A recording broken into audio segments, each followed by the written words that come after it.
ವೀಕ್ಷಕರೇ ನಮಸ್ಕಾರ. ಈ ದಿನದ ನ್ಯೂಸ್ ಬುಲೆಟಿನ್ಗೆ ಸ್ವಾಗತ. ನಾನು ಹರ್ಷಿತ್. ನಾಯಕನಹಟ್ಟಿಯ ಶ್ರೀ ಗುರು ತಿಪ್ಪೇರುದ್ರ ಸ್ವಾಮಿಗಳು ನಿರ್ಮಿಸಿದಂತಹ ಹಿರೇಕೆರೆಯಲ್ಲಿ ಗ್ರಾಮಸ್ಥರೆಲ್ಲ ಸೇರಿ ಕೆರೆಗಂಗಮ್ಮ ಪೂಜೆಯನ್ನು ನೆರವೇರಿಸಿದರು. ಶ್ರೀ ಗುರು ತಿಪ್ಪೇರುದ್ರ ಸ್ವಾಮಿಗಳು ನಿರ್ಮಿಸಿದಂತಹ ಹಿರೇಕೆರೆಯಲ್ಲಿ ಗ್ರಾಮಸ್ಥರೆಲ್ಲ ಸೇರಿ ಕೆರೆಗಂಗಮ್ಮನ ಪೂಜೆಯನ್ನು ನೆರವೇರಿಸಿದರು. ಕೆರೆ ದಂಡೆಯಲ್ಲಿರುವ ಬಸವಣ್ಣನ ವಿಗ್ರಹಗಳಿಗೆ 108 ಬಿಂದಿಗೆ ನೀರು ಹಾಕಿ ಪುಷ್ಪಾಲಂಕಾರಗಳೊಂದಿಗೆ ಪೂಜೆ ನೆರವೇರಿಸಿ ನಾಡಿನ ಸಮಸ್ತ ಜನತೆಯ ಪರವಾಗಿ ಉತ್ತಮ ಮಳೆ ಬೆಳೆಯಾಗಲೆಂದು ಈ ಸಂದರ್ಭದಲ್ಲಿ ದೇವರಲ್ಲಿ ಬೇಡಿಕೊಂಡರು. ಊರಿನ ಮುಖಂಡರಾದ ಕಾವಲಪ್ಪರ ತಿಪ್ಪೇರುದ್ರಪ್ಪ ಮಾತನಾಡಿ, ಶ್ರಾವಣ ಮಾಸದ 3ನೇ ವಾರ ಪ್ರತಿ ವರ್ಷ ಕೆರೆಗಂಗಮ್ಮ ಪೂಜೆಯನ್ನು ನಮ್ಮ ಹಿರಿಯರು ನಡೆಸಿದಂತಹ ಸಂಪ್ರದಾಯದಂತೆ ನಾವುಗಳು ಈ ದಿನ ಕೆರೆಗಂಗಮ್ಮ ಪೂಜೆಯನ್ನು ನೆರವೇರಿಸಿದೆವು ಎಂದು ಹೇಳಿದರು. ಊರಿನ ಗ್ರಾಮಸ್ಥರೆಲ್ಲ ಸೇರಿ ಪ್ರಸಾದ ವ್ಯವಸ್ಥೆಯನ್ನ ಮಾಡಿದ್ದು ಪೂಜೆಯ ನಂತರ ಪ್ರಸಾದ ಸ್ವೀಕರಿಸಿದರು. ಈ ಸಂದರ್ಭದಲ್ಲಿ ಉಪಸ್ಥಿತರಾದ 9ನೇ ವಾರ್ಡ್ನ ಪಟ್ಟಣ ಪಂಚಾಯಿತಿ ಸದಸ್ಯ ಜಿಆರ್ ರವಿಕುಮಾರ್, ರುದ್ರೇಶ್ ಗೌಡ್ರು, ಕಾವಲಪರ ತಿಪ್ಪೇರುದ್ರಪ್ಪ, ಕೆಟಿ ಸ್ವಾಮಿ, ಗಿರಿಯಪ್ಪ, ಉಮೇಶ್ ಸೇರಿದಂತೆ ಇನ್ನು ಅನೇಕರು ಉಪಸ್ಥಿತರಿದ್ದರು. Harish, Nayakanahatti, NKS TV 4 news, Nayakanahatti.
Gauri Ganesha ಹಾಗೂ ಈದ್ ಮಿಲಾದ್ ಹಬ್ಬದ ಹಿನ್ನೆಲೆಯಲ್ಲಿ ಚಿಂತಾಮಣಿ ನಗರದಲ್ಲಿ ಶಾಂತಿ ಸಭೆ ನಡೆಯಿತು. ಗೌರಿ ಗಣೇಶ ಹಾಗೂ ಮಿಲಾದ್ ಹಬ್ಬದ ಹಿನ್ನೆಲೆಯಲ್ಲಿ ಚಿಂತಾಮಣಿ ನಗರದಲ್ಲಿ ಶಾಂತಿ ಸಭೆ. ಚಿಂತಾಮಣಿ ನಗರದ ತಾಲೂಕು ಪಂಚಾಯಿತಿ ಸಭಾಂಗಣದಲ್ಲಿ ಪೊಲೀಸ್ ಇಲಾಖೆ ವತಿಯಿಂದ ಗೌರಿ ಗಣೇಶ ಹಾಗೂ ಮಿಲಾದ್ ಹಬ್ಬದ ಪ್ರಯುಕ್ತ ಶಾಂತಿ ಸಭೆಯನ್ನು ಆಯೋಜಿಸಲಾಗಿತ್ತು. ಸಭೆಯಲ್ಲಿ ಮಸೀದಿಗಳ ಮುಖ್ಯಸ್ಥರು, ದೇವಸ್ಥಾನಗಳ ಮುಖ್ಯಸ್ಥರು ಸೇರಿದಂತೆ ಸಂಘ ಸಂಸ್ಥೆಗಳ ಪದಾಧಿಕಾರಿಗಳು ಭಾಗವಹಿಸಿದ್ರು. ಶಾಂತಿ ಸಭೆಯಲ್ಲಿ ಭಾಗವಹಿಸಿದ ಡಿವೈಎಸ್ಪಿ ಮುರಳೀಧರ್ ಅವರು ಮಾತನಾಡಿ, ಸಾರ್ವಜನಿಕವಾಗಿ ವಿವಿಧ ಸಂಘ ಸಂಸ್ಥೆಗಳು ಗಣೇಶ ಪ್ರತಿಷ್ಠಾಪಿಸುವ ಮುನ್ನ ಪಾಲಿಸಬೇಕಾದ ನಿಯಮ ಹಾಗೂ ನಿಬಂಧನೆಗಳನ್ನು ಚಾಚು ತಪ್ಪದೆ ಪಾಲಿಸಬೇಕು. ಮುಖ್ಯವಾಗಿ ಗಣೇಶ ಪ್ರತಿಷ್ಠಾಪಿಸುವ ಸ್ಥಳದಲ್ಲಿ ಮಾಹಿತಿ ಹಾಗೂ ಸ್ಥಳದ ಮಾಲೀಕರಿಂದ ಪೊಲೀಸ್ ಇಲಾಖೆಯ ಅನುಮತಿ ಕಡ್ಡಾಯವಾಗಿರಬೇಕು. ಯಾವುದೇ ಗಣೇಶ ಸಂಸ್ಥೆಯವರು ಗಣೇಶ ಹಬ್ಬವನ್ನು ಶ್ರದ್ಧಾ ಭಕ್ತಿಯಿಂದ ಶಾಂತಿ ಮತ್ತು ಸೌಹಾರ್ದತೆಯ ಸಂಕೇತವಾಗಿ ಆಚರಿಸಬೇಕು ಎಂದು ಅವರು ಯಾವುದೇ ರೀತಿ ಅಹಿತಕರ ಘಟನೆಗಳು ನಡೆಯದಂತೆ ಮುನ್ನೆಚ್ಚರಿಕಾ ಕ್ರಮಗಳನ್ನು ತೆಗೆದುಕೊಳ್ಳಬೇಕು. ಪೊಲೀಸ್ ಇಲಾಖೆಯ ಆದೇಶಗಳನ್ನು ಚಾಚು ತಪ್ಪದೆ ಪಾಲಿಸುವ ಮೂಲಕ ಪೊಲೀಸರೊಂದಿಗೆ ಸಹಕರಿಸಬೇಕು. ಜೊತೆಗೆ ಗಣೇಶೋತ್ಸವಗಳು ಸಾರ್ವಜನಿಕರ ಪ್ರಶಂಸೆಗೆ ಪಾತ್ರರಾಗುವಂತೆ ತಿಳಿಸಬೇಕು. ಗಣೇಶ ಸಾಂಸ್ಕೃತಿಕ ಕಾರ್ಯಕ್ರಮ ಹಾಗೂ ವಿಸರ್ಜನೆ ವೇಳೆ ಕರ್ಕಶ ಸದ್ದು ಮಾಡುವುದು ನಿಷೇಧಿಸಲಾಗಿದೆ.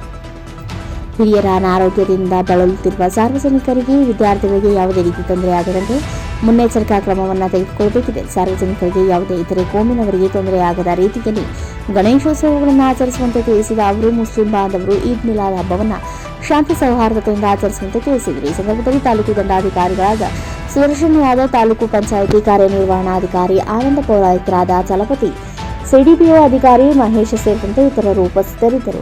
Ravikumar, NKS TV4 news, Chintamani. ದಯವಿಟ್ಟು ಡಿಜೆ ಅಂತ ಪರ್ಮಿಷನ್ ಕೊಡಲ್ಲ.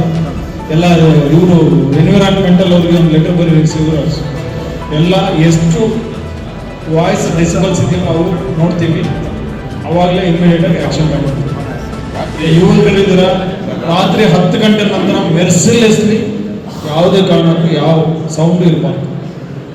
ಅದಕ್ಕೆ ಹೇಳಿದ್ದು 6 ಗಂಟೆಗೆ ವಿಜೃಂಭಣೆಯಿಂದ ಮಾಡೋಣ, ಎಲ್ಲ ಚೆನ್ನಾಗಿ ಮಾಡೋಣ, 6 ಗಂಟೆಗೆ ಮುಗಿಸೋಣ.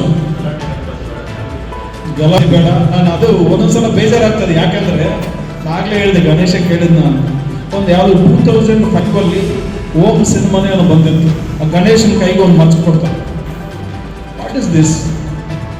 ಈಗ ಬರ್ತದೆ KGF ಗಣಪತಿ ಅಂತ. ಇವೆಲ್ಲ ಬೇಕಾಗಿವು ಲಕ್ಷಣವಾಗಿರೋ ಮಾಡ್ರಿ, ಎಲ್ಲ ಖುಷಿ ಆಗ್ತದೆ. ಆಲ್ರೆಡಿ ಕೆಲವರು ಫ್ಲೆಕ್ಸ್ ಕಟ್ಟಿದ್ದಾರೆ. ಯಾರು ಪರ್ಮಿಷನ್ ತಗೊಂಡು ಕಟ್ಟಿದ್ದಾರೆ? ಅದು ನಾವು ಇದರಲ್ಲೇ ನೋಡ್ತಾ ಇದ್ದೀವಿ. ನಮ್ಮ ಮನೆಗೆ ಹೋಗೋ ದಾರಿಯೆಲ್ಲ ಪ್ರಭಾಕರ್ ಲೇಔಟಲ್ಲೇ ಕಟ್ಟಿದ್ದಾರೆ. ಯಾಕೆ ಕಟ್ಟಿದ್ದಾರೆ? ಅದಕ್ಕೆ ಹೇಳ್ತಿರೋದು, ಫ್ಲೆಕ್ಸ್ ಕಟ್ಟಬೇಕಾದ್ರೆ ಅವ್ರು ಪರ್ಮಿಷನ್ ತಗೋಬೇಕು, 8 ಅಡಿ ಮೇಲೆ ಇರಬೇಕು ಅಂತ. ನೀವು ಯೋಚನೆ ಮಾಡಿ, ಇಲ್ಲೇ ಇಷ್ಟೇ ಹೈಟಲ್ಲಿ ಫ್ಲೆಕ್ಸ್ ಇದ್ರೆ ಹೋಗ್ತಾ ಚಾಟ್ರಿಂದ ಅಂದೋಗ್ಬೋದು. ಇದರ ಪ್ರಭಾಕರ್ ಲೇಔಟಲ್ಲಿ ಯಾರೋ ಇದಾರ?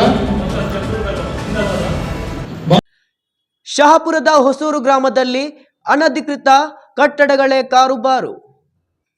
ಹೊಸೂರು ಗ್ರಾಮದಲ್ಲಿ ಅನಧಿಕೃತ ಕಟ್ಟಡಗಳೇ ಕಾರುಬಾರು. ಶಹಾಪುರ ತಾಲೂಕಿನ ಅಣಬಿ ಗ್ರಾಮ ಪಂಚಾಯಿತಿ ವ್ಯಾಪ್ತಿಯಲ್ಲಿ ಬರುವ ಹೊಸೂರು ಗ್ರಾಮದ ಸರ್ವೆ ನಂಬರ್ 61ರ ಮುಖ್ಯ ರಸ್ತೆಯ ಪಕ್ಕದಲ್ಲಿ ಮಹಾದೇವಪ್ಪ ಸಾತನೂರ್ ಎಂಬುವರು ಸುಮಾರು 3 ಎಕರೆ ಅಧಿಕ ಗೈರಾಣಿ ಜಮೀನಿನಲ್ಲಿ ಗೋದಾಮು ಕಟ್ಟಡ ಕಟ್ಟಿದ್ದು ಅಲ್ಲದೆ ಸದರಿ ವ್ಯಕ್ತಿಯು ಇದೇ ಜಮೀನಿನಲ್ಲಿ 1 ಎಕರೆ ಜಮೀನು ಭೂಕೋಡಿಗೆ ನೀಡಿದ್ದಾರೆ. ನೀಡಿದ ಸರ್ಕಾರದ ಲಕ್ಷಾಂತರ ರೂಪಾಯಿ ಮೌಲ್ಯದ ಜಮೀನು ಕೊಳ್ಳೆ ಹೊಡೆದು ಸರ್ಕಾರಕ್ಕೆ ಕಣ್ಣಿಗೆ ಮರೆಮಾಚಿದ್ದಾರೆ. ಇದಲ್ಲದೆ ಸರ್ಕಾರಿ ಹಿರಿಯ ಪ್ರಾಥಮಿಕ ಶಾಲೆಯ ಸರ್ಕಾರಿ ಜಮೀನಿನಲ್ಲೂ ಸಹ ಕೆಲ ಪಟ್ಟಭದ್ರ ಹಿತಾಸಕ್ತಿ ವ್ಯಕ್ತಿಗಳು ಮನೆ ಕಟ್ಟಡ ಕಟ್ಟುತ್ತಿದ್ದಾರೆ. ಇದರಿಂದ ಶಾಲಾ ಮಕ್ಕಳಿಗೆ ಆಟವಾಡಲು ಮೈದಾನ ಇಕ್ಕಟ್ಟಾಗಿ ತೊಂದರೆ ಉಂಟಾಗುತ್ತಿದೆ.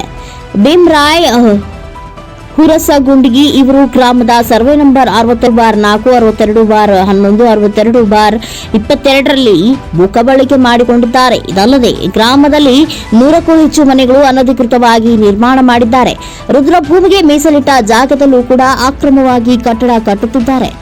ಗ್ರಾಮಕ್ಕೆ ವಲಸೆ ಬಂದ ವ್ಯಕ್ತಿಗಳು ಕೂಡ ಸರ್ಕಾರದ ಗೈರಾಣಿ ಜಮೀನು ಒತ್ತುವರಿ ಮಾಡಿಕೊಂಡಿರುವುದು ಬೆಳಕಿಗೆ ಬಂದಿದೆ. ಈ ಎಲ್ಲಾ ಪ್ರಕರಣಗಳನ್ನ ನೋಡಿದರೆ ಗ್ರಾಮ ಪಂಚಾಯತ್ ಆಡಳಿತ ವ್ಯವಸ್ಥೆ ಅಧೋಗತಿಗೆ ಬಂದಿದೆ ಎಂಬುದನ್ನ ಕೈಗನ್ನಡಿಯಾಗಿದೆ. ಅಕ್ರಮ ಸರ್ಕಾರಿ ಆಸ್ತಿಗಳನ್ನ ಕೂಡಲೇ ಸರ್ಕಾರ ತಮ್ಮ ಸುರ್ಪದಿಗೆ ವಹಿಸಿಕೊಂಡು ಸರ್ಕಾರಿ ಜಮೀನು ಉಳಿಸುವ ಕೆಲಸಕ್ಕೆ ಮುಂದಾಗಬೇಕು ಎಂದು ಸಂಗಮೇಶ್ ಎಚ್ ಕುಂಬಾರ್ ಪತ್ರಿಕೆಗೆ ತಿಳಿಸಿದರು.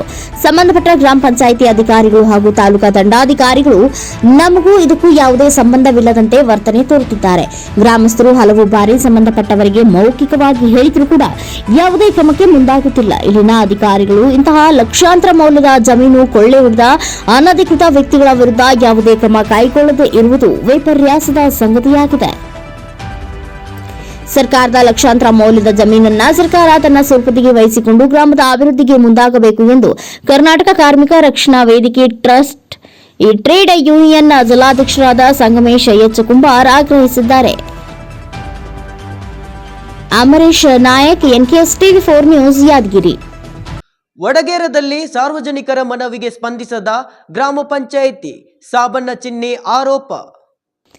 ಸಾರ್ವಜನಿಕರ ಮನವಿಗೆ ಸ್ಪಂದಿಸದ ಗ್ರಾಮ ಪಂಚಾಯಿತಿ, ಸಾಬಣ್ಣ ಚಿನ್ನಿ ಆರೋಪ.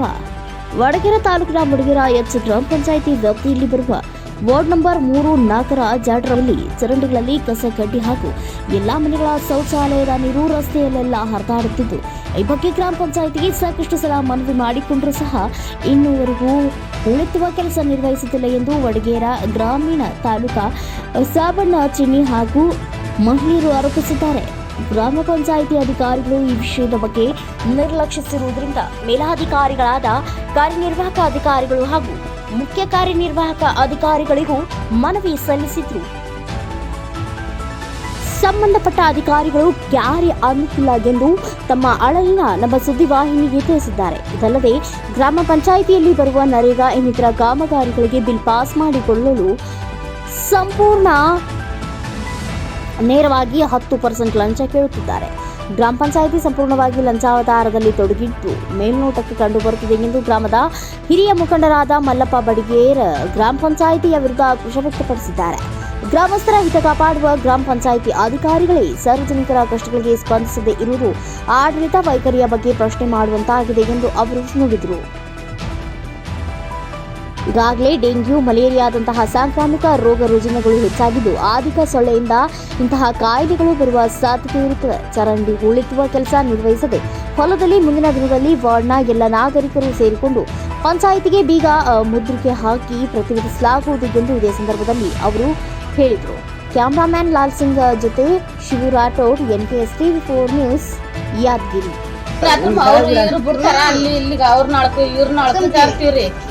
ಮದ್ವೆ ಆಗಿ 20 ವರ್ಷ ಮೇಲೆ ಐತಿ ನಮ್ದು. ನಾಳೆ ಇಲ್ಲ ಹಿಂಗೆ ಹೋಗ್ತೀವಿ ನೋಡು. ಗೌರ್ಮೆಂಟ್ಗೆಲ್ಲ ಟ್ಯಾಕ್ಸ್ ಗಿಕ್ಸ್ ಕಟ್ಟಿದ್ರೆ ಮೊನ್ನೆ ತಗೋಬೇಕಂತ ಕಟ್ಟಿ ಬಂದಿವಿ.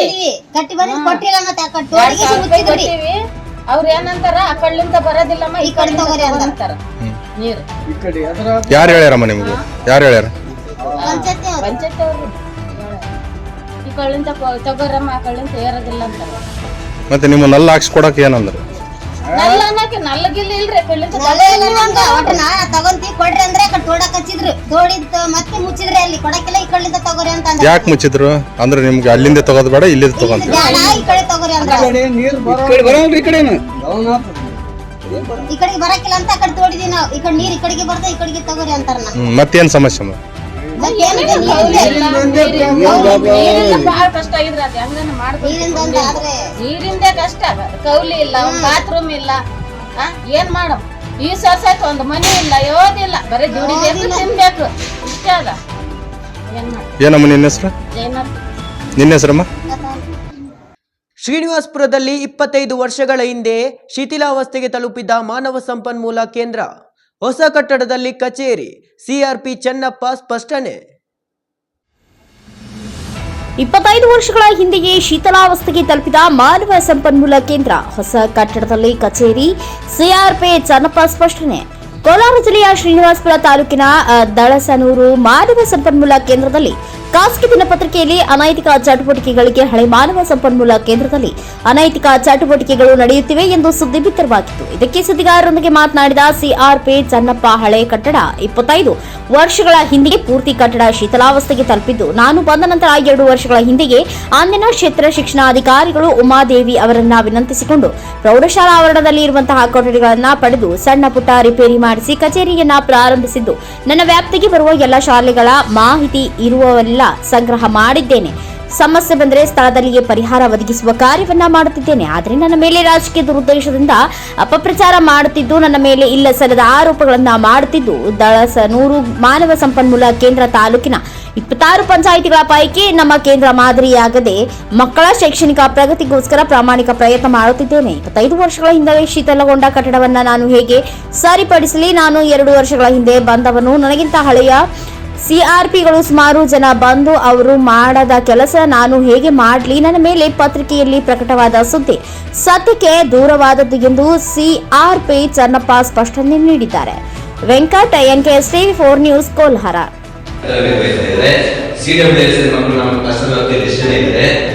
ಶಾಲಾ ಅಭಿವೃದ್ಧಿ SDMC ಸಂಸ್ಥೆಗಳು ಯಾವ ಶಾಲೆಯಲ್ಲಿ ಯಾವ ವರ್ಷ ವರ್ಷ ಸ್ಥಾಪನೆ ಆಗಿದೆ.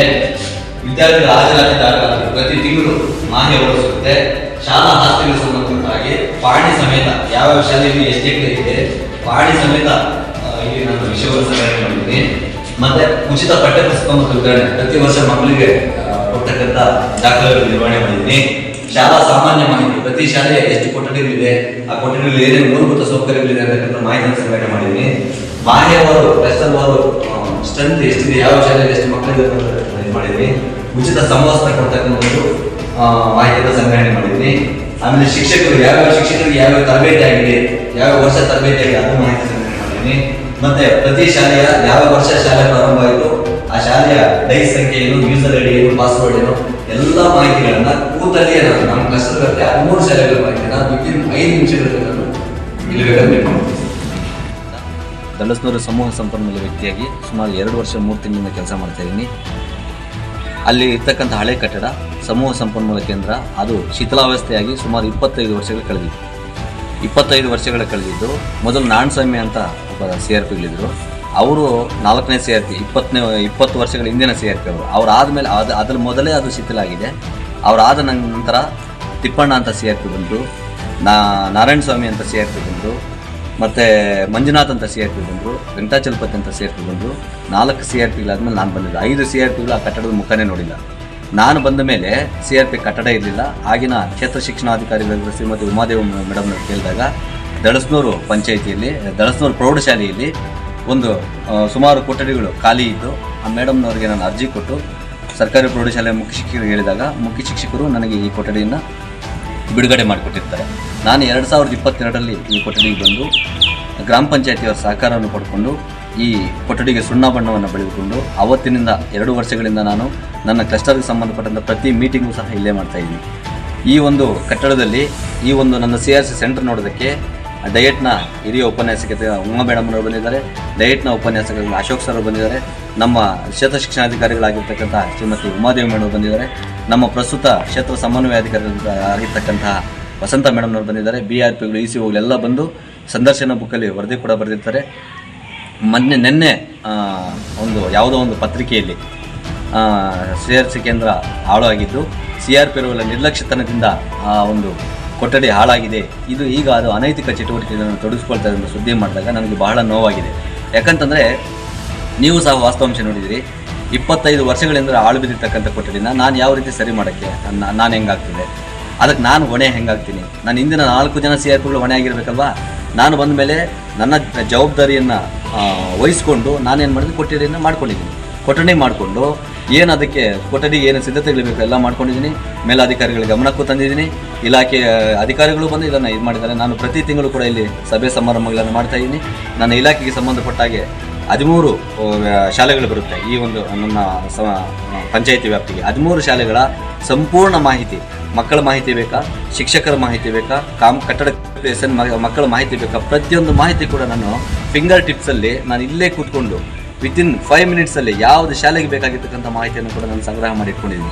ನನ್ನ ಕ್ಲಸ್ಟರ್ ವ್ಯಾಪ್ತಿ ಯಾವುದು ಶಾಲೆಗೆ ಹೋಗುವಂಥ ಅವಶ್ಯಕತೆ ಇಲ್ಲ, ಇಲ್ಲೇ ಕೂತ್ಕೊಂಡು ನಾನು ಮಾಹಿತಿ ಕೊಡ್ಬೋದು. ಅಷ್ಟು ವಿಷಯವನ್ನು ನಾನು ಸಂಗ್ರಹಣೆ ಮಾಡಿ ನನ್ನ CRC ಸಂಪನ್ಮೂಲ ಕೇಂದ್ರವನ್ನು ಶ್ರೀನಿವಾಸಪುರ ತಾಲೂಕಿನಲ್ಲಿ 26 ಪಂಚಾಯಿತಿಗಳಿದೆ. 26 ಪಂಚಾಯಿತಿಗಳಲ್ಲಿ ಎಲ್ಲೂ ಸಹ CRP ಕೇಂದ್ರ ಇಲ್ಲ. ನಾನು ಮಾದರಿಯಾಗಿ CRP ಕೇಂದ್ರವನ್ನು ಮಾಡ್ಕೊಂಡಿದ್ದೀನಿ. ಇಷ್ಟು ನಾನು ಆನೆಸ್ಟಾಗಿ ಕೆಲಸ ಮಾಡ್ತಾಯಿದ್ರು ಕೂಡ ಯಾರೋ ಕೆಲವರು ಪಿತೂರಿ ಮಾಡಿ ರಾಜಕೀಯ ಷಡ್ಯಂತರ ಮಾಡಿ ನನ್ನ ವಿರುದ್ಧವಾಗಿ ಎತ್ತಿಕಟ್ಟಿ ಯಾವುದೋ ಒಂದು ಪೇಪರಲ್ಲಿ ಹಾಕಿರ್ತಕ್ಕಂಥ ವಿಚಾರ ನನಗೆ ಭಾಳ ನೋವಾಗಿದೆ. ನಿಮ್ಮ ಕಣ್ಮುಂದೆನೇ ಕಾಣಿಸ್ತಾ ಇದೆ. ಇಲಾಖೆಯ ಅಧಿಕಾರಿಗಳು ಕೂಡ ಬಂದು ಹೋಗಿದ್ದಾರೆ, ನಿಮ್ಮ ಕಣ್ಣು ಮುಂದೆ ಕಾಣಿಸ್ತಿದೆ. ನಾನು ತುಂಬ ಅಚ್ಚುಕಟ್ಟಾಗಿ ಕೆಲಸವನ್ನು ನಿರ್ವಹಣೆ ಮಾಡ್ಕೊಂಡು ಹೋಗ್ತಾ ಇದ್ದೀನಿ. ಈಗಾಗಲೇ ನಿಮಗೆ ನಮ್ಮ ಕ್ಷೇತ್ರ ಸಮನ್ವಯಾಧಿಕಾರಿ ವಸಂತ ಮೇಡಮ್ನವರು ಅಲ್ಲಿ ಹೇಳಿದ್ದಾರೆ, CRP ಚೆನ್ನಪ್ಪನವರು ವ್ಯವಸ್ಥಿತವಾಗಿ ಕೆಲಸ ಮಾಡ್ತಾಯಿದ್ದಾರೆ. ಕಾಲಕ್ಕೆ ನಮಗೆ TP ಡೈರಿಯನ್ನು ಕೊಡ್ತಾ ಇದ್ದಾರೆ. ಅವ್ರದ್ದು ಯಾವುದೇ ಸಮಸ್ಯೆ ಇಲ್ಲ, ಉತ್ತಮವಾಗಿರ್ತಕ್ಕಂಥ ಒಂದು ಸಮೂಹ ಸಂಪನ್ಮೂಲ ಕೇಂದ್ರವನ್ನು ತೆರೆದಿದ್ದಾರೆ ಅಂತ ನಿಮ್ಮ ಮುಂದೆನೇ ಅವರು ಮಾಹಿತಿಯನ್ನು ಹಂಚ್ಕೊಂಡಿದ್ದಾರೆ. ಇಷ್ಟು ಮಾಹಿತಿಯನ್ನು ಹಂಚ್ಕೊಳ್ಳೋದಕ್ಕೆ ನನಗೆ ನಿಮ್ಮೊಂದಿಗೆ ಹಂಚ್ಕೊಳ್ತಾ ಇದ್ದೀನಿ. ಧನ್ಯವಾದ. ಮುಂಡರಗಿಯಲ್ಲಿ ಸಾಕ್ಷರ ಸನ್ಮಾನ ಕಾರ್ಯಕ್ರಮಕ್ಕೆ ಚಾಲನೆ ನೀಡಲಾಯಿತು. ಸಾಕ್ಷರ ಸನ್ಮಾನ ಕಾರ್ಯಕ್ರಮಕ್ಕೆ ಚಾಲನೆ. ತಾಲೂಕು ಗ್ರಾಮ ಪಂಚಾಯಿತಿ ವ್ಯಾಪ್ತಿಗಳ ಅನಕ್ಷರಸ್ಥ ಗ್ರಾಮ ಪಂಚಾಯತ್ ಸದಸ್ಯರಿಗೆ ಟೀಚ್ 1 ಕಾರ್ಯಕ್ರಮದ ಅಡಿ ಸಾಕ್ಷರಸ್ಥರನ್ನಾಗಲು ಗದಗ ಜಿಲ್ಲಾ ಪಂಚಾಯಿತಿ ಮುಂಡರಗಿ ತಾಲೂಕು ಪಂಚಾಯಿತಿಗಳ ಆಶ್ರಯದಲ್ಲಿ ಗ್ರಂಥಾಲಯ ಮೇಲ್ವಿಚಾರಕರಿಗೆ ಹಾಗೂ ಬೋಧಕರಿಗೆ ಹಮ್ಮಿಕೊಂಡಿದ್ದ 3 ದಿನಗಳ ತರಬೇತಿ ಶಿಬಿರಕ್ಕೆ ಮುಂಡ್ರಿಗಿ ತಾಲೂಕು ಪಂಚಾಯಿತಿ ಸಭಾಂಗಣದಲ್ಲಿ ಕಾರ್ಯನಿರ್ವಾಹಕ ಅಧಿಕಾರಿ ವಿಶ್ವನಾಥ್ ಹೊಸ್ಮನಿ ಚಾಲನೆ ನೀಡಿದರು. ಇದೇ ಮಾತನಾಡಿದ ಅವರು, ಮೈಸೂರಿನ ಅಬ್ದುಲ್ ನಜೀರ್ ಸಾಬ್ ರಾಜ್ಯ ಗ್ರಾಮೀಣಾಭಿವೃದ್ಧಿ ಮತ್ತು ಪಂಚಾಯತ್ ರಾಜ್ಯ ಸಂಸ್ಥೆ ಹಮ್ಮಿಕೊಂಡ ಸಾಕ್ಷರ ಸನ್ಮಾನ ಕಾರ್ಯಕ್ರಮ ಮಹತ್ತರ ಕಾರ್ಯಕ್ರಮವಾಗಿದೆ.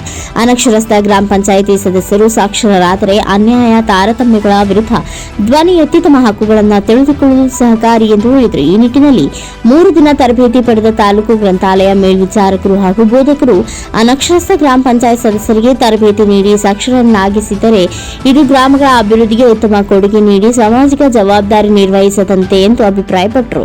ಮುಖ್ಯ ತರಬೇತುದಾರರಾಗಿ ಶಿಕ್ಷಣ ಇಲಾಖೆ ಕೆಬಿ ತಮ್ರಳ್ಳಿ ಹಾಗೂ ವಿಎಚ್ ಹೊಳಿಯಮ್ಮನವರ್ ಅವರು 3 ದಿನಗಳ ತರಬೇತಿ ಕುರಿತು ಸಂಕ್ಷಿಪ್ತ ಮಾಹಿತಿ ನೀಡಿದರು. ಸಂಪನ್ಮೂಲ ವ್ಯಕ್ತಿ ಮಂಜುನಾಥ್ ಮುದೋಳ್, ವಿಷಯ ನಿರ್ವಾಹಕ ಶಾಬುದ್ದೀನ್ ನದಾಫ್, ತಾಲೂಕಾ ಪಂಚಾಯತ್ ಸಿಬ್ಬಂದಿ ಉಪಸ್ಥಿತರಿದ್ದರು. Arjun Hosmani, NKS TV4 news, Mundrigi. ನಮಗೆಲ್ಲರಿಗೂ ತರಬೇತಿನ ಕೊಡಲಿಕ್ಕೆ ಒಂದು ವೇಳಾಪಟ್ಟಿಯನ್ನು ನಮ್ಮ ಸಂಪನ್ಮೂಲ ವ್ಯಕ್ತಿಗಳನ್ನು ಕೂಡ ನೇಮಕವನ್ನು ಮಾಡ್ತೀವಿ. ಈ ಒಂದು ತರಬೇತಿ ಪ್ರಾರಂಭ ನೀವೆಲ್ಲ ಅಂತಂದ್ರಿ ಸಾಕ್ಷರತ ಕೆಲಸಕ್ಕೆ ಟ್ರೈನಿಂಗ್ ನಿಮಗೆ ಟ್ರೈನಿಂಗ್ ಈಗ ನಿಮಗೆ ಓದಕ್ಕೆ ಬರಲಿಲ್ಲ ಅಂದ್ರೆ ಟ್ರೈನಿಂಗ್ ಕೊಡ್ಬೇಕಿತ್ತು. ನಾವು ನಿಮ್ಗೆ ಓದಕ್ಕೆ ಬರಕ್ಕೆ ಬರ್ತೈತೆ, ಅವ್ರಿಗೆ ಕಲಿಸ್ಬೇಕಷ್ಟೇ. ನೀವು ಬರ್ತೈತಿಲ್ಲ ಓದಕ್ಕೆ ಕೌಶಲ್ಯ ಸ್ಕಿಲ್ ಯಾವ ರೀತಿಯಾಗಿ ಅವ್ರನ್ನ ಮನ ಒಲಿಸ್ಬೇಕನ್ನೋದನ್ನ ದಯವಿಟ್ಟು ಅದನ್ನ ಅರ್ಥ ಮಾಡ್ಕೊಡ್ರಿ. ತರಬೇತಿಯನ್ನ ಯಾಕೆ ನಿಮ್ಗೆ ಕೊಡಬೇಕು, ನಿಮಗೆ ಅನಕ್ಷರಸ್ಥ ನೀವಲ್ಲ, ಅವ್ರು ಅನಕ್ಷರಸ್ಥರಲ್ಲ, ಅವ್ರಿಗೆ ಯಾವ ರೀತಿಯಾಗಿ ಕೌಶಲ್ಯ ರೂಪದಿಂದ ನಿಮ್ದು ತರಬೇತಿಯನ್ನ ಹೋಗ್ಬೇಕು. ಅವ್ರಿಗೆ ಅದು ಕೂಡ ತರಬೇತಿನ ಕಲಿಸ್ತಕ್ಕಂಥದ್ದು. ಬಹಳ ಮಹತ್ವಾಕಾಂಕ್ಷಿ ಒಂದು ಯೋಜನೆ ಸಾಕ್ಷರ ಸಮ್ಮಾನ ಅಂತಂದ್ರೆ, ಹಾಗೇನೆ ಸರ್ ಹೇಳಿದ್ರು, ಸಾಕ್ಷರ ಸಮ್ಮಾನ ಅಂದ್ರೆ ಯಾರು ಅನಕ್ಷರಸ್ಥರಿರ್ತಾರೆ ಅವರಿಗೆ ನಾವು 50 ದಿವಸ ಸಾಕ್ಷರರನ್ನ ಕೊಡೋದ್ರ ಮುಖಾಂತರವಾಗಿ ಅವರಿಂದ ಪಡೆದುಕೊಳ್ಳೋದು ಸನ್ಮಾನ ಅಂತಂದ್ರೆ, ಸಮ್ಮಾನ ಅಂತಂದೇಳಿ. ಅಂದ್ರೆ ಇದೊಂದು ನಮ್ಗ 400 ಜನ ಇದ್ದಂತ ಸದಸ್ಯರಿಗೆ ನಾವು ಅವರಿಗೆ ಅಕ್ಷರಸ್ಥರಾಗಿ ಕೆಲಸ ಕೊಟ್ಟಿರೋದು ಇದೊಂದು ಪುಣ್ಯದ ಕೆಲಸ ಅಂತಂದೇಳಿ. ಹೌದಲ್ಲ, ಅವಾಗ ಅವ್ರು ಏನೋ ತೊಂದಿರ್ತೋ, ಏನೋ ಕಲ್ತಿಲ್ಲ, ಆದ್ರೆ ಇದೊಂದು ಅವಕಾಶ ಸರ್ಕಾರ ಮಾಡಿಕೊಡತ್ತೆ. ಅದಕ್ಕೆ ಇಲ್ಲಿ 3 ದಿನ ತರಬೇತಿ ಆದ್ಮೇಲೆ ನಿಮ್ಗೆಲ್ಲ ಯಾವ ರೀತಿ ತರಬೇತಿ ಅಲ್ಲಿ ಹೋಗಿ ಮಾಡಬೇಕು ಅನ್ನೋದ್ರ ಬಗ್ಗೆ ಸಂಪೂರ್ಣ ಮಾಹಿತಿಯನ್ನ ಇಲ್ಲಿ ಶಿಕ್ಷಕರು ನಿಮ್ಗೆಲ್ಲ ಕೊಡ್ತಾರೆ. ಈ 3 ದಿನ ತರಬೇತಿ ಆದ್ಮೇಲೆ ನೀವು ಅಲ್ಲಿ 50 ದಿವಸ ತರಬೇತಿಯನ್ನ ಕೊಡ್ಬೇಕು ನೀವು ನಿಮ್ ಗ್ರಾಮದೊಳಗೆ.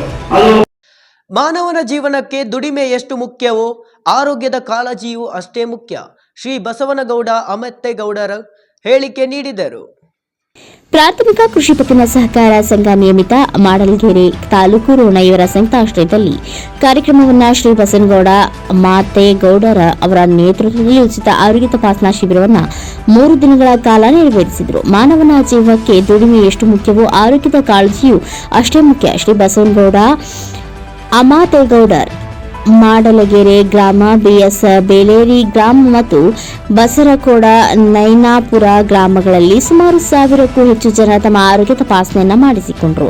Doctor Naveen K Nandappagoudar, doctor Nitish K Nandappagoudar, doctor Kiran R Hire ಕೆಂಚನಗೌಡರು, doctor Anil Kumar S Bheemanagouda, doctor Panchakshara S ದಂತೆ ಇನ್ನು ಅನೇಕ ವೈದ್ಯರು 3 ದಿನಗಳ ಕಾಲ ಬಡವರ ಆರೈಕೆಗೆ ಮುಂದಾಗಿದ್ದಾರೆ. ದೂರದ ಬೆಂಗಳೂರಿನಲ್ಲಿ ಇದ್ದುಕೊಂಡು ತಮ್ಮ ಗ್ರಾಮದ ಬಗ್ಗೆ, ಗ್ರಾಮದ ಹಿರಿಯ ಜೀವ ಆರೈಕೆ ಕುರಿತು ನಿರಂತರವಾಗಿ ಚಿಂತನೆ ಮಾಡುತ್ತಾ ಗ್ರಾಮದ ಅಭಿವೃದ್ಧಿಯ ಜೊತೆಗೆ ಸಹಕಾರಿ ಸಂಘವನ್ನ ಕೂಡ ನಡೆಸುತ್ತಾ ಬಂದದ್ದು. ಜೊತೆಗೆ ಬಸವನಗೌಡ ಅಮಾತೇಗೌಡರ್ ಅವರ ಧರ್ಮಪತ್ನಿ ಶ್ವೇತಾ ಬಿ ಅಮಾತೇಗೌಡರ್ ಅವರ ಕಾರ್ಯ ಕೂಡ ಶ್ಲಾಘನೀಯ. ಮಾಡಲಗೇರಿ, ನೈನಾಪುರ, ಬಸರಕೋಡ, BS ಬೇಲೇರಿ ಗ್ರಾಮಗಳಲ್ಲಿ ಪ್ರತಿ ಮನೆಗೂ ಹೃದಯ ಕಾಯಿಲೆ, ಸಕ್ಕರೆ ಕಾಯಿಲೆ, ರಕ್ತದ ಒತ್ತಡ ಕುರಿತು ಜನರಿಗೆ ತಿಳಿ ಹೇಳುತ್ತಾ ಅವರ ಆರೋಗ್ಯ ಕೂಡ ಮುಖ್ಯವಾಗಿದೆ. ಇದಕ್ಕೆ ಅವರು ದುಡಿಯುವ ಜೊತೆಗೆ ಆರೋಗ್ಯ ಕೂಡ ಬಹಳ ಮುಖ್ಯ. ನಮ್ಮ ಗ್ರಾಮದ ಎಲ್ಲ ರೈತ ಬಾಂಧವರು, ಕೂಲಿಕಾರರು ಇದರ ಸದುಪಯೋಗವನ್ನ ಪಡೆದುಕೊಂಡರು. Rudrappa Hebballi, NKS TV4 news, Ron.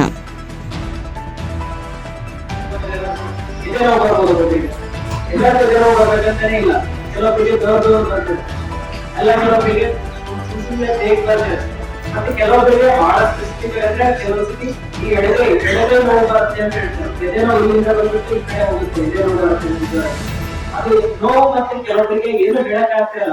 ನಂಗೇನೋ ಸಂಕಟ ಆಗ್ತಿದೆ. ಈ ಕಡೆ ಇಲ್ಲಿ ಏನೋ ಬಾಳ ಎದುರಲ್ಲಿ ಏನೋ ಯಾರೋ ಒಂದು ಆದಿ ತಂದಿದ್ದಾರೆ ಅಥವಾ ಆದಿ ಅಷ್ಟು ಭಾರತದಲ್ಲಿ ಹೇಳಿರ್ತಾರೆ ಅಥವಾ ಅದರಿಂದ ಇದರಿಂದ ಕೈ ಹೋಗುತ್ತಾ ಹೇಳ್ತಾರೆ. ಈ ತರ ಸಮಸ್ಯೆಗಳಿದೆ. ಇದು ಯಾವ್ದ್ರಲ್ಲಿ ಆಗುತ್ತಂದ್ರೆ ಯಾರಿಗೆ ಸಪ್ರೇಟ್ ಇದೆ ಬೀಪಿ ಇರುತ್ತೆ ಅವ್ರಿಗೆ ವಯಸ್ಸಾದಾಗ ಸಮಸ್ಯೆಗಳೇನಾದ್ರು ಬಂದ್ರೆ ಇದನ್ನ ಬೆವರು ಬರೋದಾಯ್ತು, ಎದೆನೋ ಬಂದಂಗಾಯ್ತು, ಸಂಬಂಧಂಗಾಯ್ತು ಅಂದ್ರೆ ಇದನ್ನ ನಿರ್ಲಕ್ಷ್ಯ ಮಾಡ್ಬಾರ್ದು. ವಯಸ್ಸಾಗಷ್ಟು ನಿರ್ಲಕ್ಷ್ಯ ಮಾಡ್ಬಾರ್ದು. ಅದನ್ನ ಹಾಸ್ಪಿಟಲ್ ತರಿಸ್ಬೇಕು. ಇಲ್ಲ ನೀವು ಯಾರಾದ್ರೂ ಅದರಲ್ಲಿ ಏನಾದ್ರು ಆಯ್ತು ಅಂದ್ರೆ ಮೊದಲು ಅವ್ರನ್ನೇ ಎದುರಿಸ್ಕೊಳ್ತೀವಿ. ಏನಾಗ್ತದೆ ಇದನ್ನು ಮಾಡೋದ್ರಿಂದ ಏನಾಗ್ತದೆ ಅಂತ ಆ ತರ ಇದ್ದಾಗ ನೀವು ಪ್ರಥಮ ಚಿಕಿತ್ಸೆ ಫಸ್ಟ್ ಹಾಸ್ಪಿಟಲ್ ಕರ್ಕೊಂಡು ಹೋದ್ರೆ ಪ್ರಥಮ ಚಿಕಿತ್ಸೆ. ಯಾಕಂದ್ರೆ ಏನಾಗುತ್ತೆ ನೀವು ಮನೇಲಿ ಏನು ಮಾಡಕ್ ಆಗೋದಿಲ್ಲ. ಫಸ್ಟ್ ಏನಾಗುತ್ತೆ ನೋಡ್ಬೇಕಾಗುತ್ತೆ. ಅದನ್ನ ಒಂದು ವೇಳೆ ನೀವು ನೋಡ್ಬೇಕಾದ್ರೆ ಕೆಲವೊಂದು ಸಡನ್ ಆಗಿ ಹಾರ್ಟ್ ಅಟ್ಯಾಕ್ ಆಗಿ ಮಾತಾಡ್ತಾ ಇಲ್ಲ, ನೀವು ಏನಾದ್ರು ಹೇಳ್ತಿಲ್ಲ ಅಂತ ಸಮಯದಲ್ಲಿ ಹಾರ್ಟ್ ಅಟ್ಯಾಕ್ ಆಗಿ ಸ್ವಲ್ಪ ಹಾರ್ಟ್ ಎಲ್ಲ ನೋಡ್ತಿರುತ್ತೆ. ಅಂತ ಸಮಯದಲ್ಲಿ ಏನಂದ್ರೆ ಅವ್ರ ಪೇಷಂಟ್ ಎದುರಿಸ್ಕೊಳ್ಬೇಕು ಅಂದ್ರೆ ಅವಾಗ ನಾವು CPR ಅಂತ ಮಾಡ್ತೀವಿ. CPR ಅಂದಾಗ ಎದೆಯ ಮೇಲೆ ತರ ನಾವು ಹೋಗ್ತೀವಿ. ಅದು ಯಾವಾಗಂದ್ರೆ ಪೇಷಂಟ್ ಏನು ಮಾತಾಡ್ತಾ ಇಲ್ಲ, ಏನು ರೆಸ್ಪಾಂಡ್ ಮಾಡ್ತೀವಿ ಅವಾಗ ಮಾಡ್ಬೇಕು. ಈ ಸಮಯದಲ್ಲಿ ಯಾವಾಗ ಏನಂದ್ರೆ ಯಾವುದೇ ರೀತಿಯ ಹಾರ್ಟ್ ಅಟ್ಯಾಕ್ ಆಗಲಿ ಏನೇ ಸಮಸ್ಯೆ ಆದ್ರೂ ಮೊದಲು ಫಸ್ಟ್ ಮಾಡಬೇಕಾಗಿರೋದು ಹಾಸ್ಪಿಟಲ್ ಕರ್ಕೊಂಡು ಹೋಗ್ಬೇಕು. ಆಮೇಲೆ ಮುಂದಿನ ಟ್ರೀಟ್ಮೆಂಟ್ ಆಗುತ್ತೆ. ಯಾವಾಗ ಹಾರ್ಟ್ ಅಟ್ಯಾಕ್ ಆಗಿ ಏನೋ ಹಾರ್ಟ್ ಎಲ್ಲ ಕಡಿಮೆ ಆಗುತ್ತೆ ಅವಾಗ ನೀವು ಏನೂ ಮಾತಾಡಿಲ್ಲ ಅವಾಗ ಮಾತ್ರ ನೀವು ಟ್ರೈ ಮಾಡಬೇಕು. ಅದನ್ನ ಒಂದು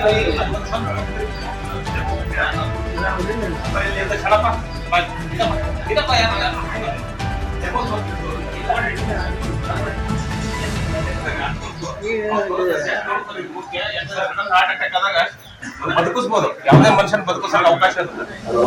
ಈ ತರ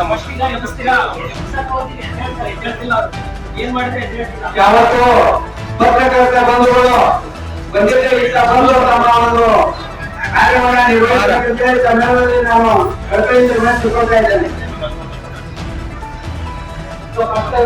ಮಾಡ್ತಿದ್ದೇವೆ ಅವಾಗ ಏನ್ ಮಾಡ್ಬೋದು.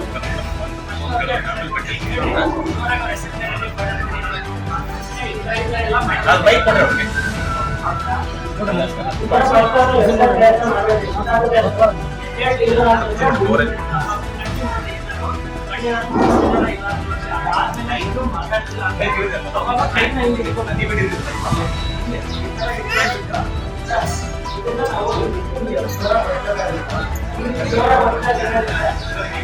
ಹಾರ್ಟ್ ಬೀಟ್ ಕಡಿಮೆ ಆಗಿರೋದು ಸ್ವಲ್ಪ ರಕ್ತ ಸಂಚಲನ ಆಗ್ತಿರೋದಿಲ್ಲ, ಅದು ಇಂಪ್ರೂವ್ಮೆಂಟ್ ಆಗುತ್ತೆ. ಇಂಪ್ರೂವ್ಮೆಂಟ್ ಆದಾಗ ಸಡನ್ ಆಗಿ ಅವ್ರಿಗೆ ಎಚ್ಚರ ಆಗ್ಬೋದು. ಇದನ್ನ ಪ್ರಯತ್ನ ಮಾಡಬೇಕು. ಅವ್ರು ಬರೋ ತನಕ ಏನಾದ್ರು ಸ್ವಲ್ಪ ರೆಸ್ಪಾನ್ಸ್ ಬರೋದಂತ ನೀವು ಮಾಡಬೇಕಾಗುತ್ತೆ. ಯೂಶಲಿ ನಾವು ಆ ಥರ ಎಲ್ಲ ಆಗೋದಿಲ್ಲ. ಅಟ್ಲೀಸ್ಟ್ ನೀವು ಇದನ್ನ ಪ್ರಯತ್ನ ಮಾಡಿದ್ರೆ ಕೆಲವೊಂದು ಇಂಪ್ರೂವ್ಮೆಂಟ್ ಆಗುತ್ತೆ. ನೀವು ಪ್ರಯತ್ನ ಮಾಡಿದ್ರೆ ಆಗುತ್ತೆ. ಇದು ಯಾವಾಗಂದ್ರೆ ಅವ್ರು ಏನು ಮಾತಾಡ್ತಿಲ್ಲ, ಏನು ಇಲ್ಲ, ಅಷ್ಟೇ ಮಾತಾಡೋದು. ಅವ್ರು ಏನಾದ್ರು ಮಾತಾಡ್ತಾ ಇದ್ರು, ಏನಾದ್ರು ಮಾಡ್ತಿಲ್ಲ, ಆ ಟೈಮಲ್ಲಿ ಇದನ್ನ ಮಾಡಬಾರ್ದು. ಅವ್ರಿಗೆ ಗೊತ್ತಿರುತ್ತೆ ಏನಾಗುತ್ತೆ ಅಂತ ಹೇಳ್ತಿರ್ತಾರಲ್ಲ ಅವಾಗ ಅದನ್ನ ಕರೆಕ್ಟಾಗಿ ಬೇಗ ಕರ್ಕೊಂಡ್ಬರ್ತೀವಿ. ಏನು ಮಾತಾಡ್ತಾ ಇಲ್ಲ, ಏನು ರೆಸ್ಪಾನ್ಸ್ ಅಂತ ಇದು ಮಾಡ್ತಾರೆ. ಯಾಕಂದ್ರೆ ಈ ಮಾಡಿ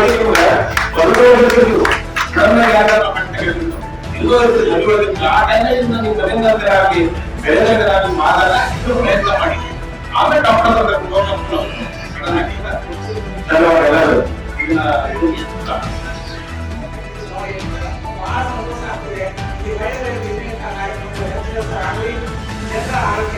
ಉದಾಹರಣೆ ಆಗಲಿ ನಿಮ್ಮೆಲ್ಲರ ಒಂದು ಶ್ರಮ ಸಾರ್ಥಕ ಆಗಲಿ.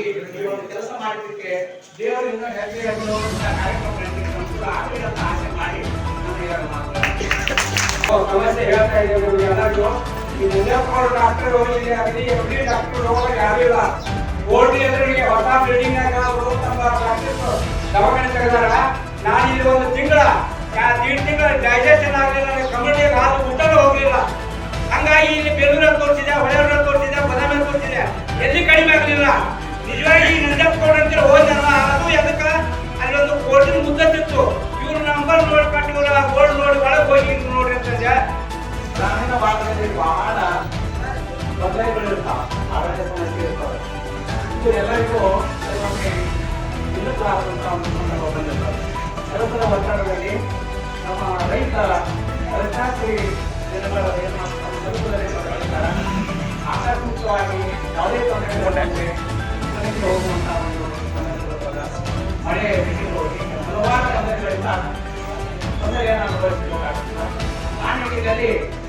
ಒಂದು ಕಾರ್ಯಕ್ರಮ ಉತ್ತಮವಾಗಿ ಸ್ಪಷ್ಟವಾಗಿ ಸುಂದರವಾಗಿ ನಡೆಯಲಿಕ್ಕೆ ಪ್ರತಿಯೊಬ್ಬ ಅಮಾಯಕರು ಬಹಳ ಶ್ರಮ ವಹಿಸಿದ್ದಾರೆ. ಈ ಊರ ಜನರು ಇವತ್ತು ಕಾರ್ಯಕ್ರಮ ನೋಡಿದರೆ ಎಷ್ಟು ಆಸಕ್ತಿ ಇದೆ. ಅವರು ಉತ್ತಮವಾದಂತಹ ಸೇವೆ ಮಾಡಲಿಕ್ಕೆ ಇಂತಹ ಒಂದು ಕಾರ್ಯಕ್ರಮ ಗ್ರಾಮದಲ್ಲಿ ಸಹಾಯಕ ಅಂತ ನನ್ನ ವಿಚಾರವಾಗಿದೆ. ಇಲ್ಲಿ ಒಂದು ಉತ್ತಮವಾದಂತಹ ನಾವು ಆರೋಗ್ಯದಲ್ಲಿ ತಿಳ್ಕೋಬೇಕಂತಂದ್ರೆ ಮನೆಯಲ್ಲಿ ಸಮಾಜದಲ್ಲಿ ಖರ್ಚುಗಳು ಮುಖ್ಯ ಅಲ್ಲ, ನಮ್ಮ ದೇಶದ ಖರ್ಚುಗಳು ಮುಖ್ಯ. ಆ ರೀತಿ ನಮ್ಮ ಅಂದ್ರೆ ಇದರ ಅರ್ಥ ಏನಂತಂದ್ರೆ ಸ್ವಾಮಿಗಳು ಹೇಳುವಂತಹ ಒಂದು ವಾಕ್ಯ ಇತ್ತು. ಇದನ್ನ ನಾವು ಯಾಕೆ ಆರಿಸ್ತೀವಿ ಅಂತಂದ್ರೆ ದುಡ್ಡು ನಮಗೆ ಏನು ಮಾಡಲ್ಲ, ನಮ್ಮ ಆರೋಗ್ಯ ನಮ್ಮನ್ನ ಆರೋಗ್ಯ ಚೆನ್ನಾಗಿದೆ ಏನೆಲ್ಲ ನಾವು ಪಡ್ಕೋಬಹುದು. ಆ ನಿಟ್ಟಿನಲ್ಲಿ ಇಂತಹ ಒಂದು ಗ್ರಾಮದಲ್ಲಿ ಈ ಒಂದು ರೈತಾಪಿ ಜನರಿಗೆ ಈ ಒಂದು ಸೇವೆಯನ್ನ ಪ್ರಪ್ರಥಮವಾಗಿ ಮೊದಲು ನಾವು ಬಹಳ ಮಾತಾಡಲಿಕ್ಕೆ ಸಮಯವನ್ನು ತೆಗೆದುಕೊಳ್ಳಿ. ಜನರಿಗೆ ಆರೋಗ್ಯದ ಸಮಸ್ಯೆಗಳನ್ನು ಅವರು ಸಲಹೆಗಳನ್ನು ಕೊಟ್ಟು ನಿಮ್ಮೆಲ್ಲರಿಗೂ ಉತ್ತಮವಾದಂತಹ ಆರೋಗ್ಯ ಕೊಡ್ತಾ ಇರ್ತಾರೆ. ನಾನು ನಿಮ್ಮೆಲ್ಲರ ಪರವಾಗಿ ಹೇಳಿ ಅವರಿಗೆ ಮುಂದೆ ಈ ಕಾರ್ಯಕ್ರಮ ಚಾಲನೆ ಕೊಡ್ತಾ ಇದ್ದೀನಿ.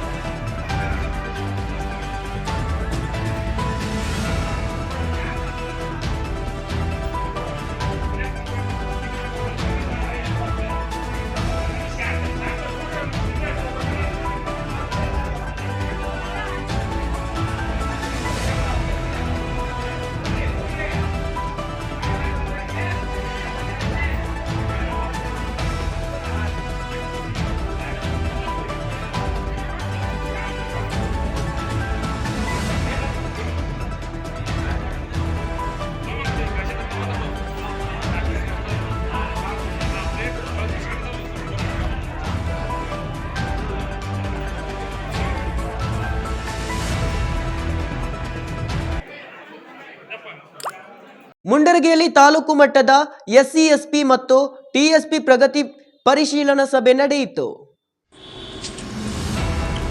ಮುಂಡರಗಿ ತಾಲೂಕಾ ಮಟ್ಟದ ಎಸ್ಸಿ ಎಸ್ಪಿ ಮತ್ತು ಟಿಎಸ್ಪಿ ಪ್ರಗತಿ ಪರಿಶೀಲನಾ ಸಭೆ.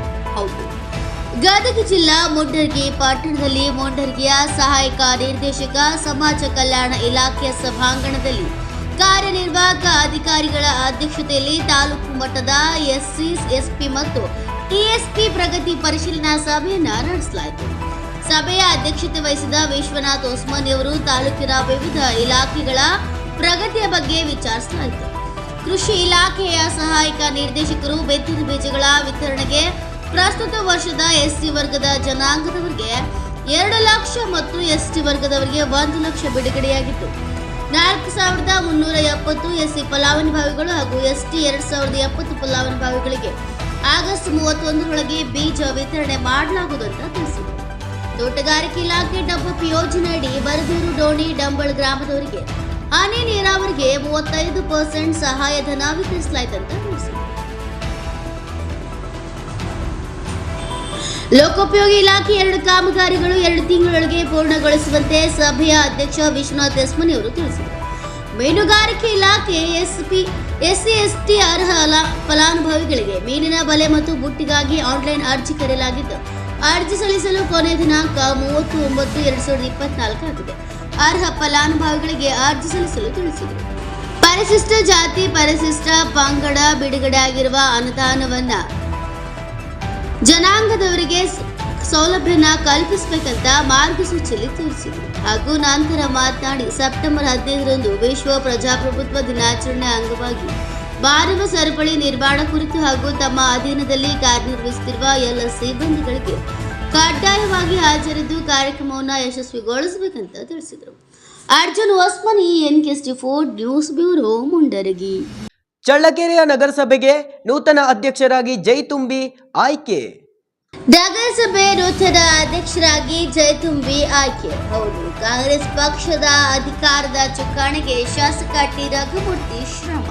ಎಸ್, ಚಳ್ಳಕೆರೆಯಲ್ಲಿ ಭಾರಿ ಕುತೂಹಲ ಮೂಡಿಸಿದ್ದ ಚಳ್ಳಕೆರೆ ನಗರಸಭೆ ಅಧ್ಯಕ್ಷ ಉಪಾಧ್ಯಕ್ಷ ಸ್ಥಾನದ ಚುನಾವಣೆ ಇಂದು ತೆರೆ ಕಂಡಿದೆ. ನಗರಸಭೆ ಅಧ್ಯಕ್ಷ ಸ್ಥಾನಕ್ಕೆ 3 ಪಕ್ಷದ ಸದಸ್ಯರು ಕಸರತ್ತನ್ನ ನಡೆಸಿದರು. ಕಾಂಗ್ರೆಸ್ ಪಕ್ಷದ ಮತದಾರ ಸದಸ್ಯರು ಹೆಚ್ಚಿನದಾಗಿದ್ದರಿಂದ ಈ ಬಾರಿ ಕೂಡ ಅಧ್ಯಕ್ಷ ಸ್ಥಾನ ಹಾಗೂ ಉಪಾಧ್ಯಕ್ಷ ಸ್ಥಾನ ಕಾಂಗ್ರೆಸ್ ಪಕ್ಷದ ಕೈವಶವಾಗಿದೆ. ಅಧ್ಯಕ್ಷರಾಗಿ ಜಯತುಂಬಿ ಆಯ್ಕೆಯಾದರೆ ಅವಿರೋಧವಾಗಿ ಉಪಾಧ್ಯಕ್ಷೆಯಾಗಿ ಸುಜಾತ ಅವರು ಆಯ್ಕೆಯಾಗಿದ್ದಾರೆ. ಸ್ಥಳೀಯ ಶಾಸಕ ಟಿ ರಘುಮೂರ್ತಿ ನೇತೃತ್ವದಲ್ಲಿ ಕಳೆದ 11 ವರ್ಷಗಳಿಂದ ಇಡೀ ಕ್ಷೇತ್ರದಲ್ಲಿ ಕಾಂಗ್ರೆಸ್ ಪಕ್ಷದಿಂದ ಆಯ್ಕೆಯಾದ ಪ್ರತಿನಿಧಿಗಳು ವಿವಿಧ ಸ್ಥಾನಗಳಲ್ಲಿ ಅಧಿಕಾರದ ಗದ್ದೆಗೆ ಹಿಡಿದಿದ್ದಾರೆ. ಮೌನೇಶ್ ಆಚಾರ್ಯ NK4 ನ್ಯೂಸ್ ಬ್ಯೂರೋ ಚಳ್ಳಕೆರೆ. ನಾಮಪತ್ರಗಳನ್ನು ಹಿಂತೆಗೆಯಲು ನಿಗದಿಪಡಿಸಿದ ಸಮಯದಲ್ಲಿ ಉಪಾಧ್ಯಕ್ಷ ಸ್ಥಾನಕ್ಕೆ ನಾಮಪತ್ರ ಸಲ್ಲಿಸಿರುವ ಅಭ್ಯರ್ಥಿಗಳು ನಾಮಪತ್ರವನ್ನು ಹಿಂಪಡೆದಿರುವುದಿಲ್ಲ. ನಾಮಪತ್ರಗಳನ್ನು ಹಿಂತೆಗೆದುಕೊಳ್ಳಲು ನಿಗದಿಪಡಿಸಿರುವ ಸಮಯ ಮುಕ್ತಾಯವಾದ ನಂತರ ಉಪಾಧ್ಯಕ್ಷ ಸ್ಥಾನಕ್ಕೆ ಏಕೈಕ ಅಭ್ಯರ್ಥಿ ಶ್ರೀಮತಿ ಓ ಸುಜಾತ ಇವರು ಕಣದಲ್ಲಿ ಉಳಿದಿರುತ್ತಾರೆ. ಕರ್ನಾಟಕ ಪುರಸಭೆಗಳ ಉಪಾಧ್ಯಕ್ಷರ ಚುನಾವಣೆ ನಿಯಮಗಳು 1965ರ ನಿಯಮ 8(1)ರಂತೆ ಚಳ್ಳಕೆರೆ ನಗರಸಭೆಯ ಉಪಾಧ್ಯಕ್ಷ ಸ್ಥಾನಕ್ಕೆ ಶ್ರೀಮತಿ ಓ ಸುಜಾತ ಇವರು ಅವಿರೋಧವಾಗಿ ಆಯ್ಕೆಯಾಗಿರುತ್ತಾರೆ ಎಂದು ಘೋಷಿಸಿದರು. ಅಧ್ಯಕ್ಷ ಸ್ಥಾನ ಹಾಗೂ ಉಪಾಧ್ಯಕ್ಷ ಸ್ಥಾನ ಚುನಾವಣೆ ನಡೆದು ಮುಕ್ತಾಯಗೊಂಡಿದ್ದು 14ನೇ ಅವಧಿಗೆ ಸಭೆಯನ್ನು ಮುಕ್ತಾಯಗೊಳಿಸಲಾಗಿದೆ. ದರ್ಶನ್ಗೆ ಬಳ್ಳಾರಿ ಜೈಲು ಸೇಫ್ ಅಲ್ಲ, ದರ್ಶನ್ ರನ್ನು ತಿಹಾರ್ ಜೈಲ್ಗೆ ಶಿಫ್ಟ್ ಮಾಡಿ, ಶಿಗ್ಲಿ ಬಸ್ಯಾ ಹೇಳಿಕೆ. ದರ್ಶನ್ಗೆ ಬಳ್ಳಾರಿ ಜೈಲು ಸೇಫ್ ಅಲ್ಲ, ದರ್ಶನ್ ರನ್ನ ತಿಹಾರ್ ಜೈಲ್ಗೆ ಶಿಫ್ಟ್ ಮಾಡಿ, ಶಿಗ್ಲಿ ಬಸ್ಯ. ಹೌದು, ಗದಗ ಜಿಲ್ಲೆ ಲಕ್ಷ್ಮೇಶ್ವರ ತಾಲೂಕಿನ ಶಿಗ್ಲಿ ಗ್ರಾಮದ ಶಿಗ್ಲಿ ಬಸ್ಯ ಹೇಳಿಕೆ. ಬಳ್ಳಾರಿ ಜಿಲ್ಲೆಯಲ್ಲಿ 1989ರಿಂದ 2009ರವರೆಗೂ ಬಳ್ಳಾರಿ ಜೈಲಿನಲ್ಲಿದ್ದೆ. ಆಗಲೂ ಬಳ್ಳಾರಿ ಜೈಲಿನಲ್ಲಿ ಅಕ್ರಮ ನಡೆದಿದ್ದವು. ಜೈಲಲ್ಲಿ ದುಡ್ಡು ಕೊಟ್ರೆ ಏನ್ ಬೇಕಾದ್ರೂ ಸಿಗುತ್ತೆ, ದುಡ್ಡು ಪ್ರಭಾವ ಇದ್ರೆ ಏನ್ ಬೇಕಾದ್ರೂ ಸಿಗುತ್ತೆ. ದರ್ಶನ್ ಅವರನ್ನ ಬಳ್ಳಾರಿ ಜೈಲ್ಗೆ ಶಿಫ್ಟ್ ಮಾಡಿದ್ರೆ ಉಪಯೋಗ ಇಲ್ಲ. ಅವರ ಮನ ಪರಿವರ್ತನೆ ಆಗಬೇಕಾದ್ರೆ ತಿಹಾರ್ ಜೈಲ್ಗೆ ಶಿಫ್ಟ್ ಮಾಡಬೇಕು. ಗಡಿಭಾಗದ ಜೈಲಿನಲ್ಲಿ ಏನ್ ಬೇಕಾದ್ರೂ ನಡೆಯುತ್ತೆ, ಅಲ್ಲಿ ಕೈದಿಗಳ ಜೊತೆ ಸೇರಿದರೆ ದರ್ಶನ್ ಕೂಡ ಕೆಡುತ್ತಾರೆ ಎಂದ ಬಸ್ಯ. Veeranna Hadapadi, NK4 news, Lakshmeshwar. ನಮಸ್ಕಾರ, ನಾನು ಸಿಗ್ಲಿ ಬಸ್ಯ, ಗದಗ ಜಿಲ್ಲಾ ಲಕ್ಷ್ಮೇಶ್ವರ ತಾಲೂಕು ಶಿಕ್ಷಣ ಗ್ರಾಮದ ಸಿಗ್ಲಿ ಬಸ್ಯ. ನಾನು ಇವತ್ತು ಆಲ್ ಕರ್ನಾಟಕ 7 ಸೆಂಟ್ರಲ್ ಜೈಲಿನಲ್ಲಿ, ಅದು ಹ್ಯಾಬಿಚುವಲ್ ಜೈಲು ಬಳ್ಳಾರಿ ಜೈಲಿಗೆ ಇವತ್ತು ಬೆಂಗಳೂರು ಪರಪ್ಪ ಅಗ್ರಹಾರದಿಂದ ದರ್ಶನ್ ಅವ್ರನ್ನ ಬಳ್ಳಾರಿ ಜೈಲಿಗೆ ಶಿಫ್ಟ್ ಮಾಡಿದ್ದಾರೆ. ಅಲ್ಲಿ ಅಧಿಕಾರಿಗಳು ಎಲ್ಲ ವ್ಯವಸ್ಥೆಯಿಂದ ಕಾನೂನುಬದ್ಧವಾಗಿ ನಾವು ಅವನ್ನ ಅಲ್ಲೇ ಸೇಫಾಗಿ ಇಟ್ಕೊತೀವಿ ಅಂತ ಹೇಳಿಕೆ ಕೊಡ್ತಾರೆ. ಇದು ಕಾನೂನು ಬಾಹಿರ ಆಗುತ್ತೆ. ಯಾಕಂದರೆ ಇವತ್ತು ಅಂಥ ಬೆಂಗಳೂರು ಜೈಲು 8,000 ಜನ ಕೈದಿಗಳು ಆರೋಪಿಗಳು ಇರ್ತಕ್ಕಂಥ ವ್ಯವಸ್ಥೆಯಲ್ಲಿನ ಇಂಥ ರೌಡಿಗಳು ಇವತ್ತು ಜೊತೆಲಿ ಕಂಡಿದ್ದಾನಂದ್ರೆ ದರ್ಶನ್ ಇವತ್ತು ಅಂತ ಚಿಕ್ಕ ಬಳ್ಳಾರಿ ಜೈಲು ವ್ಯಾಲ್ಯೂಯೇಷನ್ ಇರೋದು ಅದಕ್ಕೆ 250-300 ವಿಚಾರಣಾ ಬಂದಿಗಳು ಕೈದಿಗಳಿಗೆ ಅಷ್ಟೇ ವ್ಯವಸ್ಥೆ ಇರೋದು. ಇವತ್ತು CBನೂ ಬಂದಾಗೈತಿ, ಕ್ವಾರಂಟೈನ್ ಬಂದಾಗೈತಿ. ಮೇನ್ ಜೈಲಲ್ಲಿ ಎಲ್ಲರೂ ಪಬ್ಲಿಕ್ ಆಗ್ತಾರೆ. ಅದು ದರ್ಶನ್ಗೆ ಸೇಫ್ ಆದ ಜೈಲು ಅಂತೂ ಅಲ್ವೇ ಅಲ್ಲ. ನಮ್ಮ ಕರ್ನಾಟಕದಾಗ ಬಳ್ಳಾರಿ ಆಗಿರಲಿ, ಗುಲ್ಬರ್ಗ ಆಗಿರಲಿ, ದರ್ಗಾ ಜೈಲ್ ಆಗಿರಲಿ, ಆಮೇಲೆ ಇಂಡರ್ಗಾ ಜೈಲ್ ಆಗಿರಲಿ, ಧಾರವಾಡ ಆಗಿರಲಿ, ಮೈಸೂರು ಆಗಿರಲಿ, ಬೆಂಗಳೂರು ಆಗಿರಲಿ, ಯಾವ ಜೈಲು ಸೇಫ್ ಅಲ್ಲ. ನಿಜವಾಗಿ ದಯವಿಟ್ಟು ಹೇಳ್ತೀನಿ, ದರ್ಶನ್ ಅವರು ಒಳ್ಳೇದಕ್ಕೋಸ್ಕರ ಹೇಳ್ತೀನಿ, ಅವ್ರನ್ನ ತಿಹಾರ್ ಜೈಲಿನಲ್ಲಿ ಇಡಿ. ಅವರಿಗೆ ಲಾಯರ್ ಮತ್ತು ಅವ್ರ ಹೆಂಡ್ರ ಮಕ್ಕಳಿಗೆ ಸಂಪರ್ಕ ಬೆಳೆಸಿ ಆ ಕೇಸ್ನ ಎಲ್ಲ ಮಾಹಿತಿಗಳ ಬಗ್ಗೆ ಚಿಂತಕರಾಗಬೇಕು. ತಪ್ಪು ಒಪ್ಪು ಅವ್ರಿಗೆ ಅರಿವು ಮೂಡಬೇಕು. ಈ ರೌಡಿಗಳ ಸವಾಸ ಮಾಡೋದು ಬಿಡಬೇಕು. ಇವತ್ತು ಜೈಲಲ್ಲಿ ಗಾಂಜಾ, ಅಫೀಮು, ಚರಸ್, ಓಸಿ, ಇಸ್ಪೇಟ್ ಮತ್ತು ಹೆಂಡ ಎಲ್ಲ ವ್ಯವಸ್ಥೆನೂ ದೊರಕ್ತೈತಿ. ಫೋನ್ ಡೀಲ್ಗಳು ಆಗ್ತಾವೆ. ಅಲ್ಲಿ ಪಾಪಿ ಪರದೇಶಗಳಿಗೆ ತಟ್ಟೆ ತೊಳಸ್ತಾರೆ, ಕಸ ಹೊಡೆಸ್ತಾರೆ, ಮುಸುರಿ ತೊಳಸ್ತಾರೆ, ಹಾಸಿಗೆ ಒಗೆಸ್ತಾರೆ. ಇಂಥ ವ್ಯವಸ್ಥೆಗಳು ಕಂಡು ಬರ್ತಾ ಇದ್ದಾವೆ. ಇವತ್ತು ನಾ ಕಂಡ 30 ವರ್ಷದ ಬಳ್ಳಾರಿ ಅನುಭವದ ಜೈಲಿನೊಳಗಡೆ ಈ ಸಿಗ್ಲಿ ಬಸ್ಯ ಎಲ್ಲ ಜೈಲು ಅಧಿಕಾರಿಗಳ ಜೊತೆಲಿನ ಕಾನೂನುಬದ್ಧವಾಗಿ ಇದ್ದು ಒಂದು ಪ್ರಕರಣ ನನ್ನ ಮೇಲೆ ಜೈಲು ಪ್ರಕರಣ ಎಳ್ಕೊಳ್ಳೋದೇನೆ ಇವತ್ತು ಸಾಮಾನ್ಯ ಕಳ್ಳಾಗಿ ಇವತ್ತು ಕಾನೂನಿನ ಅರಿವು ತಿಳ್ಕೊಂಡು ಇವತ್ತು ನಾ ಬಿದ್ದು ಬಂದು ಬಾವಿನ ನೀವು ಬೀಳಬಾರ್ದು ದರ್ಶನ್ ಅವರು ಅಂತ ನಾನು ನಿಮಗೆ ಜಾಗೃತಿ ಮೂಲಕ ತಿಳಿಸ್ತಾ ಇದ್ದೀನಿ. ನೀವು ನಡ್ಕೊಳ್ಳೋ ರೀತಿ ಸರಿಯಲ್ಲ. ನೀವು ಅಂಥ ಅಪರಾಧಿಗಳನ್ನ ಮುಂದಿಟ್ಕೊಂಡು ಎಂಜಾಯ್ ಮಾಡೋದು ಸರಿಯಲ್ಲ. ಇದು ಕಾನೂನು ಬಾಹಿರ ಅಂತ ನಾವು ಹೇಳಲಿಕ್ಕೆ ಇಷ್ಟಪಡ್ತೀನಿ. ಜೈ ಹಿಂದ್, ಜೈ ಕರ್ನಾಟಕ, ಜೈ ಕನ್ನಡ. ತಿಹಾರ್ ಜೈಲಿಗೆ ಯಾಕೆ ಹಾಕ್ಬೇಕಂದ್ರೆ ಅಲ್ಲಿವರೆಗೂ ಹೋಗಿ ಅವರಿಗೆ ಹೆಲ್ಪಿಂಗ್ ಮಾಡೋಂಥದ್ದು ಯಾವುದು ಇರೋದಿಲ್ಲ. ಅಲ್ಲೆಲ್ಲ VIP ಇರ್ತಾರೆ, ಆರೋಪಿಗಳು. ಯಾಕಂತಂದ್ರೆ ಗೊತ್ತಾಗ್ಬಿಡ್ತೈತಿ, ಅಲ್ಲೇ ಎಲ್ಲ ರಾಜ್ಯದವರು ಇರ್ತಾರೆ. ಅಂತ ಜೈಲಲ್ಲಿ ಇವ್ರನ್ನೂ ಒಬ್ರನ್ನ ಇಟ್ಟರೆ ಅವರು ಒಬ್ಬ ಸಾಮಾನ್ಯ ನಮ್ಮ ಇಲ್ಲಿ ಜೈಲಿಗೆ ಹೆಂಗೆ ಸಾಮಾನ್ಯ ಕೈದಿ ಆಗಿರ್ತಾನೆ ಹಂಗೆ ಅಲ್ಲಿ ಒಬ್ಬ ಸಾಮಾನ್ಯ ವಿಚಾರಣೆ ಬಂದಿ ಆಗಿರ್ತಾನೆ. ಆ ಉಳಿದವ್ರಿಗೆಲ್ಲ ಇಲ್ಲಿ ಇಟ್ಕೋಬೋದು. ಯಾವುದು ಲಿಂಕ್ ಇರಬಾರ್ದು, ಲಾಯರ್ ಲಿಂಕ್, ಹೆಂಡತಿ ಮಕ್ಕಳ ಲಿಂಕ್ ಹೊರತುಪಡಿಸಿದ್ರೆ ಬೇರೆ ಯಾವ ಲಿಂಕ್ ಇರಬಾರ್ದು. ಅವ್ರ ಮಾತುಗಳು ವಾಯ್ಸ್ ರೆಕಾರ್ಡಿಂಗು ಆಗಬೇಕು. ಯಾಕಂದ್ರೆ ಒಬ್ಬ ಸಾಮಾನ್ಯ ರೇಣುಕಾಸ್ವಾಮಿ ಕೊಲೆ ಆಗಿದ್ದು ಅದು ವಿಚಿತ್ರ ಕೊಲೆ. 164 ಸ್ಟೇಟ್ಮೆಂಟ್ ಐತಿ. ಆತನ ಹೆಂಡತಿ ಗರ್ಭಿಣಿ ಅದಳ, ಹೆಂಡತಿಗೆ ಪರಿಹಾರ ಬೇಕು. ಆದರೆ ದರ್ಶನ್ ಬೇಕಾದಷ್ಟು ಕೋಟಿ ಕೊಡ್ಬೋದು. ಅದು ಅವ್ರೇನಾದ್ರು ದರ್ಶನ್ ಅವ್ರಿಗೆ ಹೆಂಡತಿ ಮಕ್ಕಳಿಗೆ ಪರಿಹಾರ ಕೊಡ್ತೀನಿ ಅಂದ್ರೆ ಅದು ಅಪರಾಧ ಒಪ್ಕೊಂಡಂಗೆ ಆಗುತ್ತೆ. ಅದಕ್ಕೋಸ್ಕರ ಜನರ ಇವತ್ತು ಆ ಆರೋಪಿಗಳಿಗಾಗಲಿ, ಆ ಒಂದು ದರ್ಶನ್ ಮಾತು ಕೇಳಿ ಹೋದಂಥ ಆರೋಪಿಗಳು, ಅಮಾಯಕ ಆರೋಪಿಗಳಿಗಾಗಲಿ ಮತ್ತು ಈ ಒಂದು ರೇಣುಕಾಸ್ವಾಮಿ ಕುಟುಂಬಕ್ಕಾಗಲಿ ಮಾನವ ಹಕ್ಕು ಆಯೋಗದವರು ಅವರಿಗೆ ವ್ಯವಸ್ಥೆ ಮಾಡಿಕೊಡ್ಬೇಕಂತ ನನ್ನ ವಾದ. ಗಜೇಂದ್ರಗಡ ತಾಲೂಕು ನರೇಗಲ್ ಪಟ್ಟಣದಲ್ಲಿ ಬೆಳ್ಳಂಬೆಳಗ್ಗೆ ಅಪಘಾತ. ಅಪರಿಚಿತ ವಾಹನ ಡಿಕ್ಕಿಯಾಗಿ ಪಾದಚಾರಿ ಸ್ಥಳದಲ್ಲೇ ಸಾವು. ಬೆಳ್ಳಂಬೆಳಗ್ಗೆ ಅಪಘಾತ. ಅಪರಿಚಿತ ವಾಹನ ಡಿಕ್ಕಿಯಾಗಿ ಪಾದಚಾರಿ ಸ್ಥಳದಲ್ಲಿ ಸಾವು. ಅಪರಿಚಿತ ವಾಹನವೊಂದು ಪಾದಚಾರಿಗೆ ಡಿಕ್ಕಿ ಹೊಡೆದ ಪರಿಣಾಮ ವ್ಯಕ್ತಿ ಸ್ಥಳದಲ್ಲೇ ಮೃತಪಟ್ಟ ಘಟನೆ ಗಜೇಂದ್ರಗಡ ತಾಲೂಕಿನ ನರೇಗಲ್ ಪಟ್ಟಣದಲ್ಲಿ ಆಗಸ್ಟ್ 30 ಶುಕ್ರವಾರ ಮುಂಜಾನೆ ನಡೆದಿದೆ. ನರೇಗಲ್ ಪಟ್ಟಣದ ನಿವಾಸಿ ಮಲ್ಲಯ್ಯ ವೀರಪ್ಪ ಬಯ್ಯಕನ ಮಠ್ ಮೃತ ವ್ಯಕ್ತಿ. ನರೇಗಲ್ ಪಟ್ಟಣ ಪಂಚಾಯಿತಿ ಎದುರು ಬೇಕರ್ ರಸ್ತೆ ಅಪಘಾತ ನಡೆದಿದ್ದು, ಅಪಘಾತದಲ್ಲಿ ಮೃತ ವ್ಯಕ್ತಿಯ ದೇಹ ಛಿದ್ರವಾಗಿದೆ. ನರೇಗಲ್ ಠಾಣೆ ಪೊಲೀಸರು ಘಟನಾ ಸ್ಥಳಕ್ಕೆ ಭೇಟಿ ನೀಡಿ ಪರಿಶೀಲನೆ ನಡೆಸಿದರು. ಅಪಘಾತ ಮಾಡಿ ಪರಾರಿಯಾದ ವಾಹನ ಮೇಲ್ನೋಟಕ್ಕೆ ಲಾರಿ ಎನ್ನಲಾಗಿದ್ದು, ಪಟ್ಟಣದಲ್ಲಿ ಅಳವಡಿಸಿರುವ ಸಿಸಿ ಕ್ಯಾಮೆರಾವನ್ನು ಪರಿಶೀಲಿಸಲಾಗುತ್ತಿದೆ ಎಂದು ಪೊಲೀಸರು ಮಾಹಿತಿ ನೀಡಿದ್ದಾರೆ. ಶಿವಸಂಗಯ್ಯ, ಶಾಂತಯ್ಯನ ಮಠ್, ಎಂಕೆಎಸ್ ಟಿವಿ 4 ನ್ಯೂಸ್, ಗದಗ್.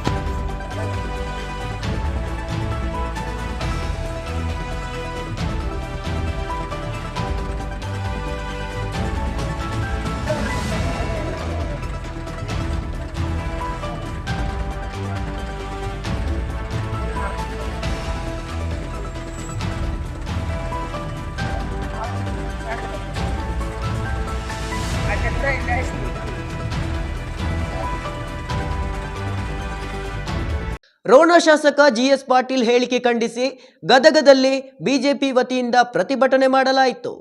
ಬಾಂಗ್ಲಾದಲ್ಲಿ ಜನ ಪ್ರಧಾನಿ ಮನೆ ಹೊಕ್ಕರೆ, ಅದೇ ರೀತಿ ನಮ್ಮ ದೇಶದಲ್ಲೂ ಪ್ರಧಾನಿ ಮನೆಗೆ ನುಗ್ಗುವುದು ದೂರವಿಲ್ಲ ಎಂಬ ರೋಣ ಶಾಸಕ ಜಿಎಸ್ ಪಾಟೀಲ್ ಹೇಳಿಕೆ ಖಂಡಿಸಿ ಗದಗನಲ್ಲಿ ಬಿಜೆಪಿಯಿಂದ ಪ್ರತಿಭಟನೆ. ಗದಗ ಜಿಲ್ಲಾಡಳಿತ ಭವನದ ಎದುರು ಪ್ರತಿಭಟನೆ. ಕಾಂಗ್ರೆಸ್ ಶಾಸಕ ಜಿಎಸ್ ಪಾಟೀಲ್ ವಿರುದ್ಧ ಧಿಕ್ಕಾರಕ್ಕೋಗಿ ಆಕ್ರೋಶ. ಜಿಎಸ್ ಪಾಟೀಲ್ ಬಂಧಿಸಲು ಆಗ್ರಹ.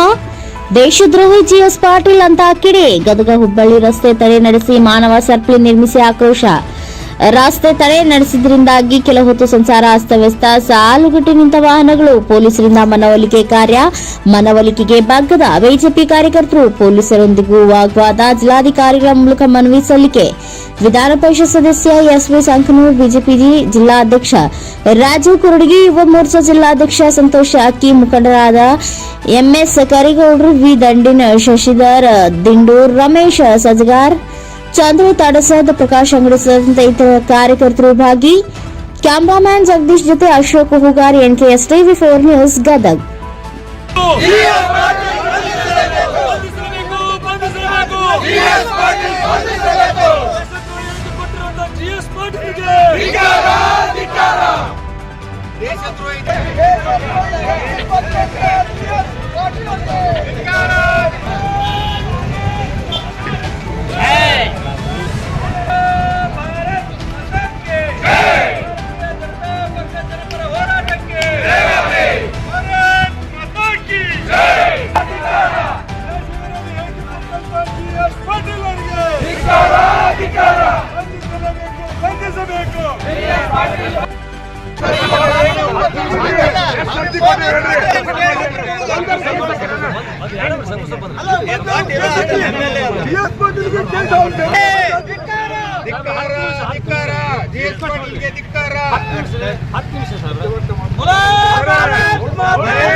ನಮ್ಮ ದೇಶದ ನೆಚ್ಚಿನ ಪ್ರಧಾನಮಂತ್ರಿಗಳಾಗಿರ್ತಕ್ಕಂಥ ನರೇಂದ್ರ ಮೋದಿಜಿಯವರ ಆಡಳಿತವನ್ನು ಅವರನ್ನು ಹಿಟ್ಲರ್ ಎಂದು ತಿಳ್ಕೊಂಡು ಸಂಬೋಧನೆ ಮಾಡಿದ್ದಾರೆ.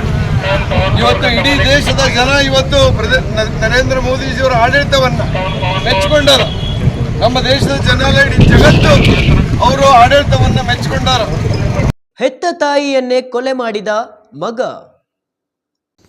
ಹೆತ್ತ ತಾಯಿಯನ್ನೇ ಕೊಲೆ ಮಾಡಿದ ಮಗ, ಬುದ್ಧಿ ಹೇಳಿದ್ದಕ್ಕೆ ತಾಯಿ ಕೊಂದ ಅಸ್ತವ್ಯಸ್ತ ಮಗ. ಗದಗ ನಗರದ ದಾಸರವಾಣಿಯಲ್ಲಿ ಘಟನೆ. ಮಲಗಿದ್ದಲ್ಲಿಗೆ ತಾಯಿಯನ್ನ ಕೊಂದು ಹಾಕಿದ ಮಾನಸಿಕ ಅಸ್ತವ್ಯಸ್ತ. 85 ವರ್ಷದ ಶಾರದಮ್ಮ ಆಗಡಿ ಕೊಲೆಯಾದ ತಾಯಿ, ಸೈತಲಿಂಗ ಆಗಡಿ ಕೊಲೆ ಮಾಡಿದ ಮಗ. ನಿನ್ನೆ ಪಕ್ಕದ ಮನೆಯವರ ಜೊತೆ ಶುಲ್ಕ ಕಾರಣಕ್ಕೆ ಜಗಳ ಮಾಡಿದ್ದ ಮಗ. ಮಗನ ತಲೆ ಸರಿ ಇಲ್ಲ, ಬಿಟ್ಟು ಬಿಡಿ ಅಂತ ಪಕ್ಕದವರನ್ನ ಬೇಡಿಕೊಂಡಿದ್ದ ತಾಯಿ. ಹೀಗಾಗಿ ನನ್ನ ತಲೆ ಸರಿ ಇಲ್ಲ ಅಂತ ಯಾಕೆ ಹೇಳ್ತೀಯ ಅಂತ ತಾಯಿ ಜೊತೆ ಕೇರಿಕ. ರಾತ್ರಿ ಇಡೀ ತಾಯಿ ಜೊತೆ ಜಗಳ ಮಾಡಿ ಶಿವದಾರದಿಂದ ಉಸಿರುಗಟ್ಟಿಸಿ ಕೊಲೆಗೆ ಯತ್ನ. ಬಳಿಕ ಚಾಕು ಹಿಡಿದು ಕೊಲೆ ಮಾಡಿದ ಪಾಪಿ ಮಗ. ಕೊಂದ ಬಳಿಕ ಸಹೋದರರಿಗೆ ಫೋನ್ ಮಾಡಿದ ಪಾಪಿ. ಫೋನ್ ಮಾಡಿ ತಾಯಿ ಸಾವನ್ನಪ್ಪಿದ್ದಾಳೆ ಅಂತ ಮಾಹಿತಿ. ಮಾನಸಿಕ ಅಸ್ತವ್ಯಸ್ತ ಸಹೋದರನ ಮಾತು ನಂಬದ ಅಕ್ಕಂದರು. ಬಳಿಕ ಪೊಲೀಸರು ಮಾಹಿತಿ ನೀಡಿದ ಬಳಿಕ ಓಡಿ ಬಂದ ಮಹಿಳೆಯರು. ರಾತ್ರಿ ಮಲಗಿದ್ದಲ್ಲಿಗೆ ತಾಯಿ ಕೊಂದ ಪಾಪಿ ಪುತ್ರ. ಸ್ಥಳಕ್ಕೆ ಎಸ್ಪಿ ಬಿಎಸ್ ನೇಮಗೌಡ ಭೇಟಿ ಪರಿಶೀಲನೆ. ಗದಗ ಶಹರ ಪೊಲೀಸ್ ಠಾಣಾ ವ್ಯಾಪ್ತಿಯಲ್ಲಿ ಘಟನೆ. ಕ್ಯಾಮರಾಮ್ಯಾನ್ ಜಗದೀಶ್ ಜೊತೆ ಅಶೋಕ್ ಹೂಗಾರ್, ಎನ್ಕೆಎಸ್ ಟಿವಿ4 ನ್ಯೂಸ್, ಗದಗ. ಕುಂದಗೋಳದ ಗುಡಗೇರಿ ಗ್ರಾಮ ಪಂಚಾಯಿತಿಯಲ್ಲಿ ಅವ್ಯವಹಾರ ಬಗ್ಗೆ ತನಿಖೆ ಶುರು. ಗುಡಗೇರಿ ಗ್ರಾಮ ಪಂಚಾಯಿತಿ ಅವ್ಯವಹಾರ ಬಗ್ಗೆ ತನಿಖೆ ಶುರು.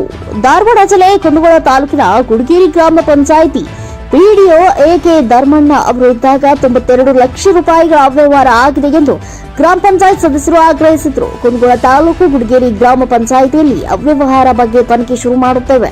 15ನೇ ಹಣಕಾಸಿನಲ್ಲೇ ಲಕ್ಷ್ಮಿ ಎಂಟರ್ಪ್ರೈಸಸ್ ಹೆಚ್ಚು ಬಿಲ್ ಮಾಡಿಕೊಂಡು ಹಣ ತೆಗೆದುಕೊಂಡು ಅವ್ಯವಹಾರ ಆಗಿದೆ ಎಂದು ನಮ್ಮ ಗ್ರಾಮ ಪಂಚಾಯಿತಿ ಸದಸ್ಯರು ದೂರು ನೀಡಿದ್ದಾರೆ. ಒಟ್ಟು ಎಷ್ಟು ಹಣ ಎಂದು ನಮಗೆ ಗೊತ್ತಿಲ್ಲ, ಆದರೆ ನಾವು ತನಿಖೆ ಮಾಡುತ್ತೇವೆ. ದಾಖಲೆಗಳು ಮತ್ತು ಬ್ಯಾಂಕ್ನ ಪಾಸ್ಬುಕ್ ವನ್ನ ನಾವು ಪರಿಶೀಲನೆ ಮಾಡುತ್ತೇವೆ ಎಂದರು. ಗುಡಗೇರಿ ಪಂಚಾಯಿತಿ ಬಗ್ಗೆ ನಾನು ಅವರನ್ನ ಕರೆಸಿಕೊಳ್ಳುವೆ, ಆದರೆ ಈಗ ಗ್ರಾಮ ಪಂಚಾಯಿತಿ ಪಿಡಿಒ ಅವರಿಗೆ ಇದರ ಬಗ್ಗೆ ಹೇಳಿ ದಾಖಲೆಗಳು ತೆಗೆದು ಇಡಿಸಿ ಎಂದು ಹೇಳಿದ್ದೇನೆ. ನೋಟಿಸ್ ಬಂದಿದೆ ಅಂತ ಆಗಿನ ಪಿಡಿಒ ಎಕೆ ಧರ್ಮಣ್ಣನವರಿಗೆ ಹೇಳಿದ್ದೆ, ಆದರೆ ಅವರಿಗೆ ನೋಟಿಸ್ ನೀಡಿರುವುದಿಲ್ಲ. ದಾಖಲೆಗಳು ನಮ್ಮಲ್ಲಿ ಇರುತ್ತವೆ. ಅವರನ್ನ ಕರೆಸುವ ಸಮಯ ಬಂದರೆ ಅವರನ್ನ ಕರೆಸಿ ತಪ್ಪಿತಸ್ಥರ ಬಗ್ಗೆ ಕ್ರಮ ತೆಗೆದುಕೊಳ್ಳುತ್ತೇವೆ ಎಂದರು.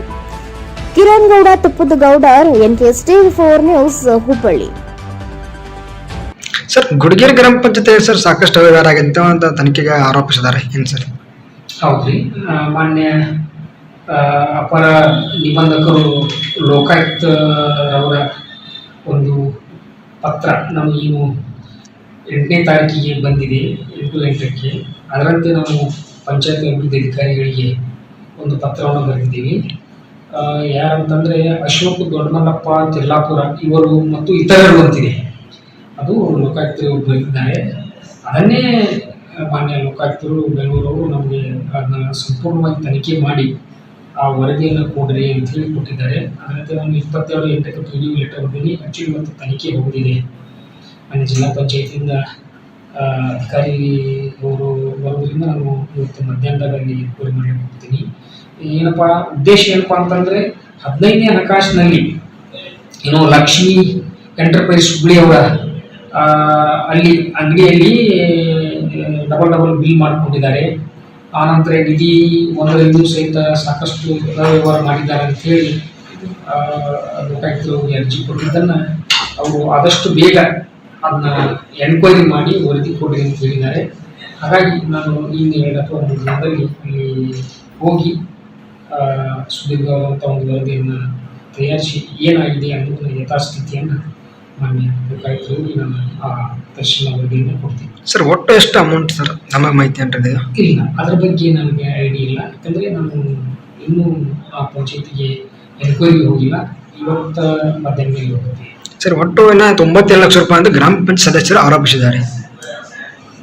ಅದೇ ಅದು ದಾಖಲಾತಿಗಳನ್ನು ಮತ್ತು ಕ್ಯಾಶ್ ಬುಕ್ಗಳನ್ನು ಪರಿಶೀಲನೆ ಮಾಡಿದವಾಗ ಅದು ಎಷ್ಟು ಅಮೌಂಟ್ ಅನ್ನೋದು ನಮ್ಮ ಅಲ್ಲಿವರೆಗೆ ನಮಗೆ ಅದು ಸರ್, ಕಳೆದ 2 ವರ್ಷ ಆದರೂ ಕೂಡ ಇನ್ನೂ ತನಿಖೆಯಲ್ಲಿ ಏನು ಮಾಡಿಲ್ವಾ? ಅದು ಹಿಂದೆ ಏನು ಮಾಡಿದ್ದಾರೆ ಅದು ಅಂತ ನನಗೆ ಗೊತ್ತಿಲ್ಲ. ಯಾಕಂದರೆ ನಾನು ಬಂದು ಈಗ 2.5-3 ತಿಂಗಳಾಯಿತು.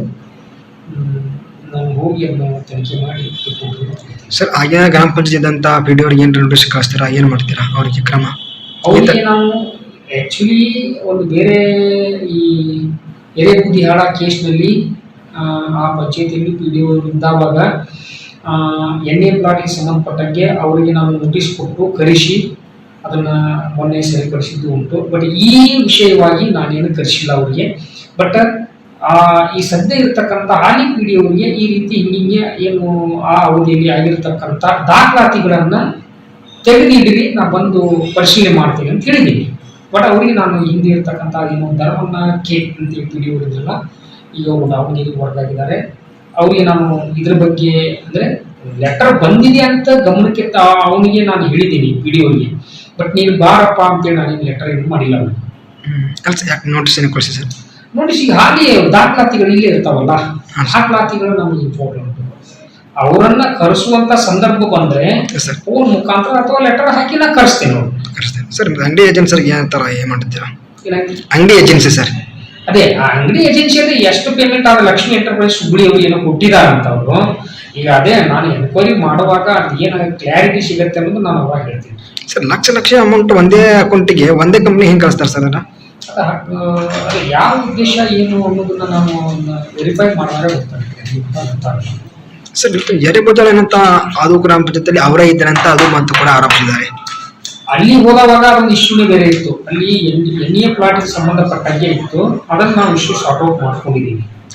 ಈ ಸಂಬಂಧಪಟ್ಟಂತ ಏನು ಡೆವಲಪ್ಮೆಂಟ್ ಆಗಿರ್ಬೋದು ಅಥವಾ ಡೆವಲಪರ್ ಆಗಿರ್ಬೋದು ಮತ್ತು ಅವ್ರ ಮೂಲ ಮಾಲಕರಿಗಿರಲ್ಲ ಅದನ್ನ ಸಬ್ ರಿಜಿಸ್ಟ್ರಿಯಲ್ಲಿ ನೋಂದಣಿ ಮಾಡಿಕೊಂಡು ಆ ಇಶ್ಯೂವನ್ನ ಈಗ ಸಾರ್ಟ್ ಔಟ್ ಮಾಡ್ಕೊಂಡಿದ್ದಾರೆ. ಬಟ್ ಇಲ್ಲಿರ್ತಕ್ಕಂಥ ಇದು ಹಣಕಾಸಿನ ವ್ಯವಹಾರ, ಅಲ್ಲಿ ಅಡ್ಮಿನಿಸ್ಟ್ರೇಟಿವ್ ವ್ಯವಹಾರ ಇರ್ತದೆ. ಅದನ್ನ ಅಲ್ಲಿ ಬಾಡಿ ಮತ್ತು ಪ್ಲಸ್ ಅವರೆಲ್ಲ ಸರಿ ಮಾಡ್ಕೊಂಡಿದ್ದಾರೆ. ಮತ್ತು ಅದು ಏನು ಸ್ಟ್ರೈಕ್ ಕೂತಿದ್ದಾರಲ್ಲ ಆ ಧರಣಿಯನ್ನು ಅವರು ವಾಪಸ್ ಸರ್ ಮುಂದಿನ ಕ್ರಮ ಲಘು ಜರಿಗೆ ಮಾಡ್ತೀರಾ? ತನಿಖೆ ಏನಂದ್ರಿ? ಮುಂದಿನ ಕ್ರಮ ಜರಿಗೆ ತನಿಖೆ ಲಘು ಮಾಡ್ತೀರಾ? ನಾನು ಅದೇ ಇವತ್ತು ಮಧ್ಯಾಹ್ನ ಅಥವಾ ನಾಳೆ ನಾನು ಅಲ್ಲಿ ಹೋಗಿ ಅದನ್ನು ತನಿಖೆ ಮಾಡಲಿಕ್ಕೆ 2 ಅಥವಾ 3 ದಿನ ಬೇಕಾಗುತ್ತೆ. ಅಥವಾ ನೋಡ್ತೀನಿ ಅಲ್ಲಿ ಯಾವ ರೀತಿ ಇದೆ ಅನ್ನೋದನ್ನು ನೋಡಿಕೊಂಡು ನಾನು ರಿಪೋರ್ಟನ್ನು ರೆಡಿ ಮಾಡ್ತೀನಿ. ಇದಿಷ್ಟು ಈ ದಿನದ ಪ್ರಮುಖ ಸುದ್ದಿಗಳ ನ್ಯೂಸ್ ಬುಲೆಟಿನ್.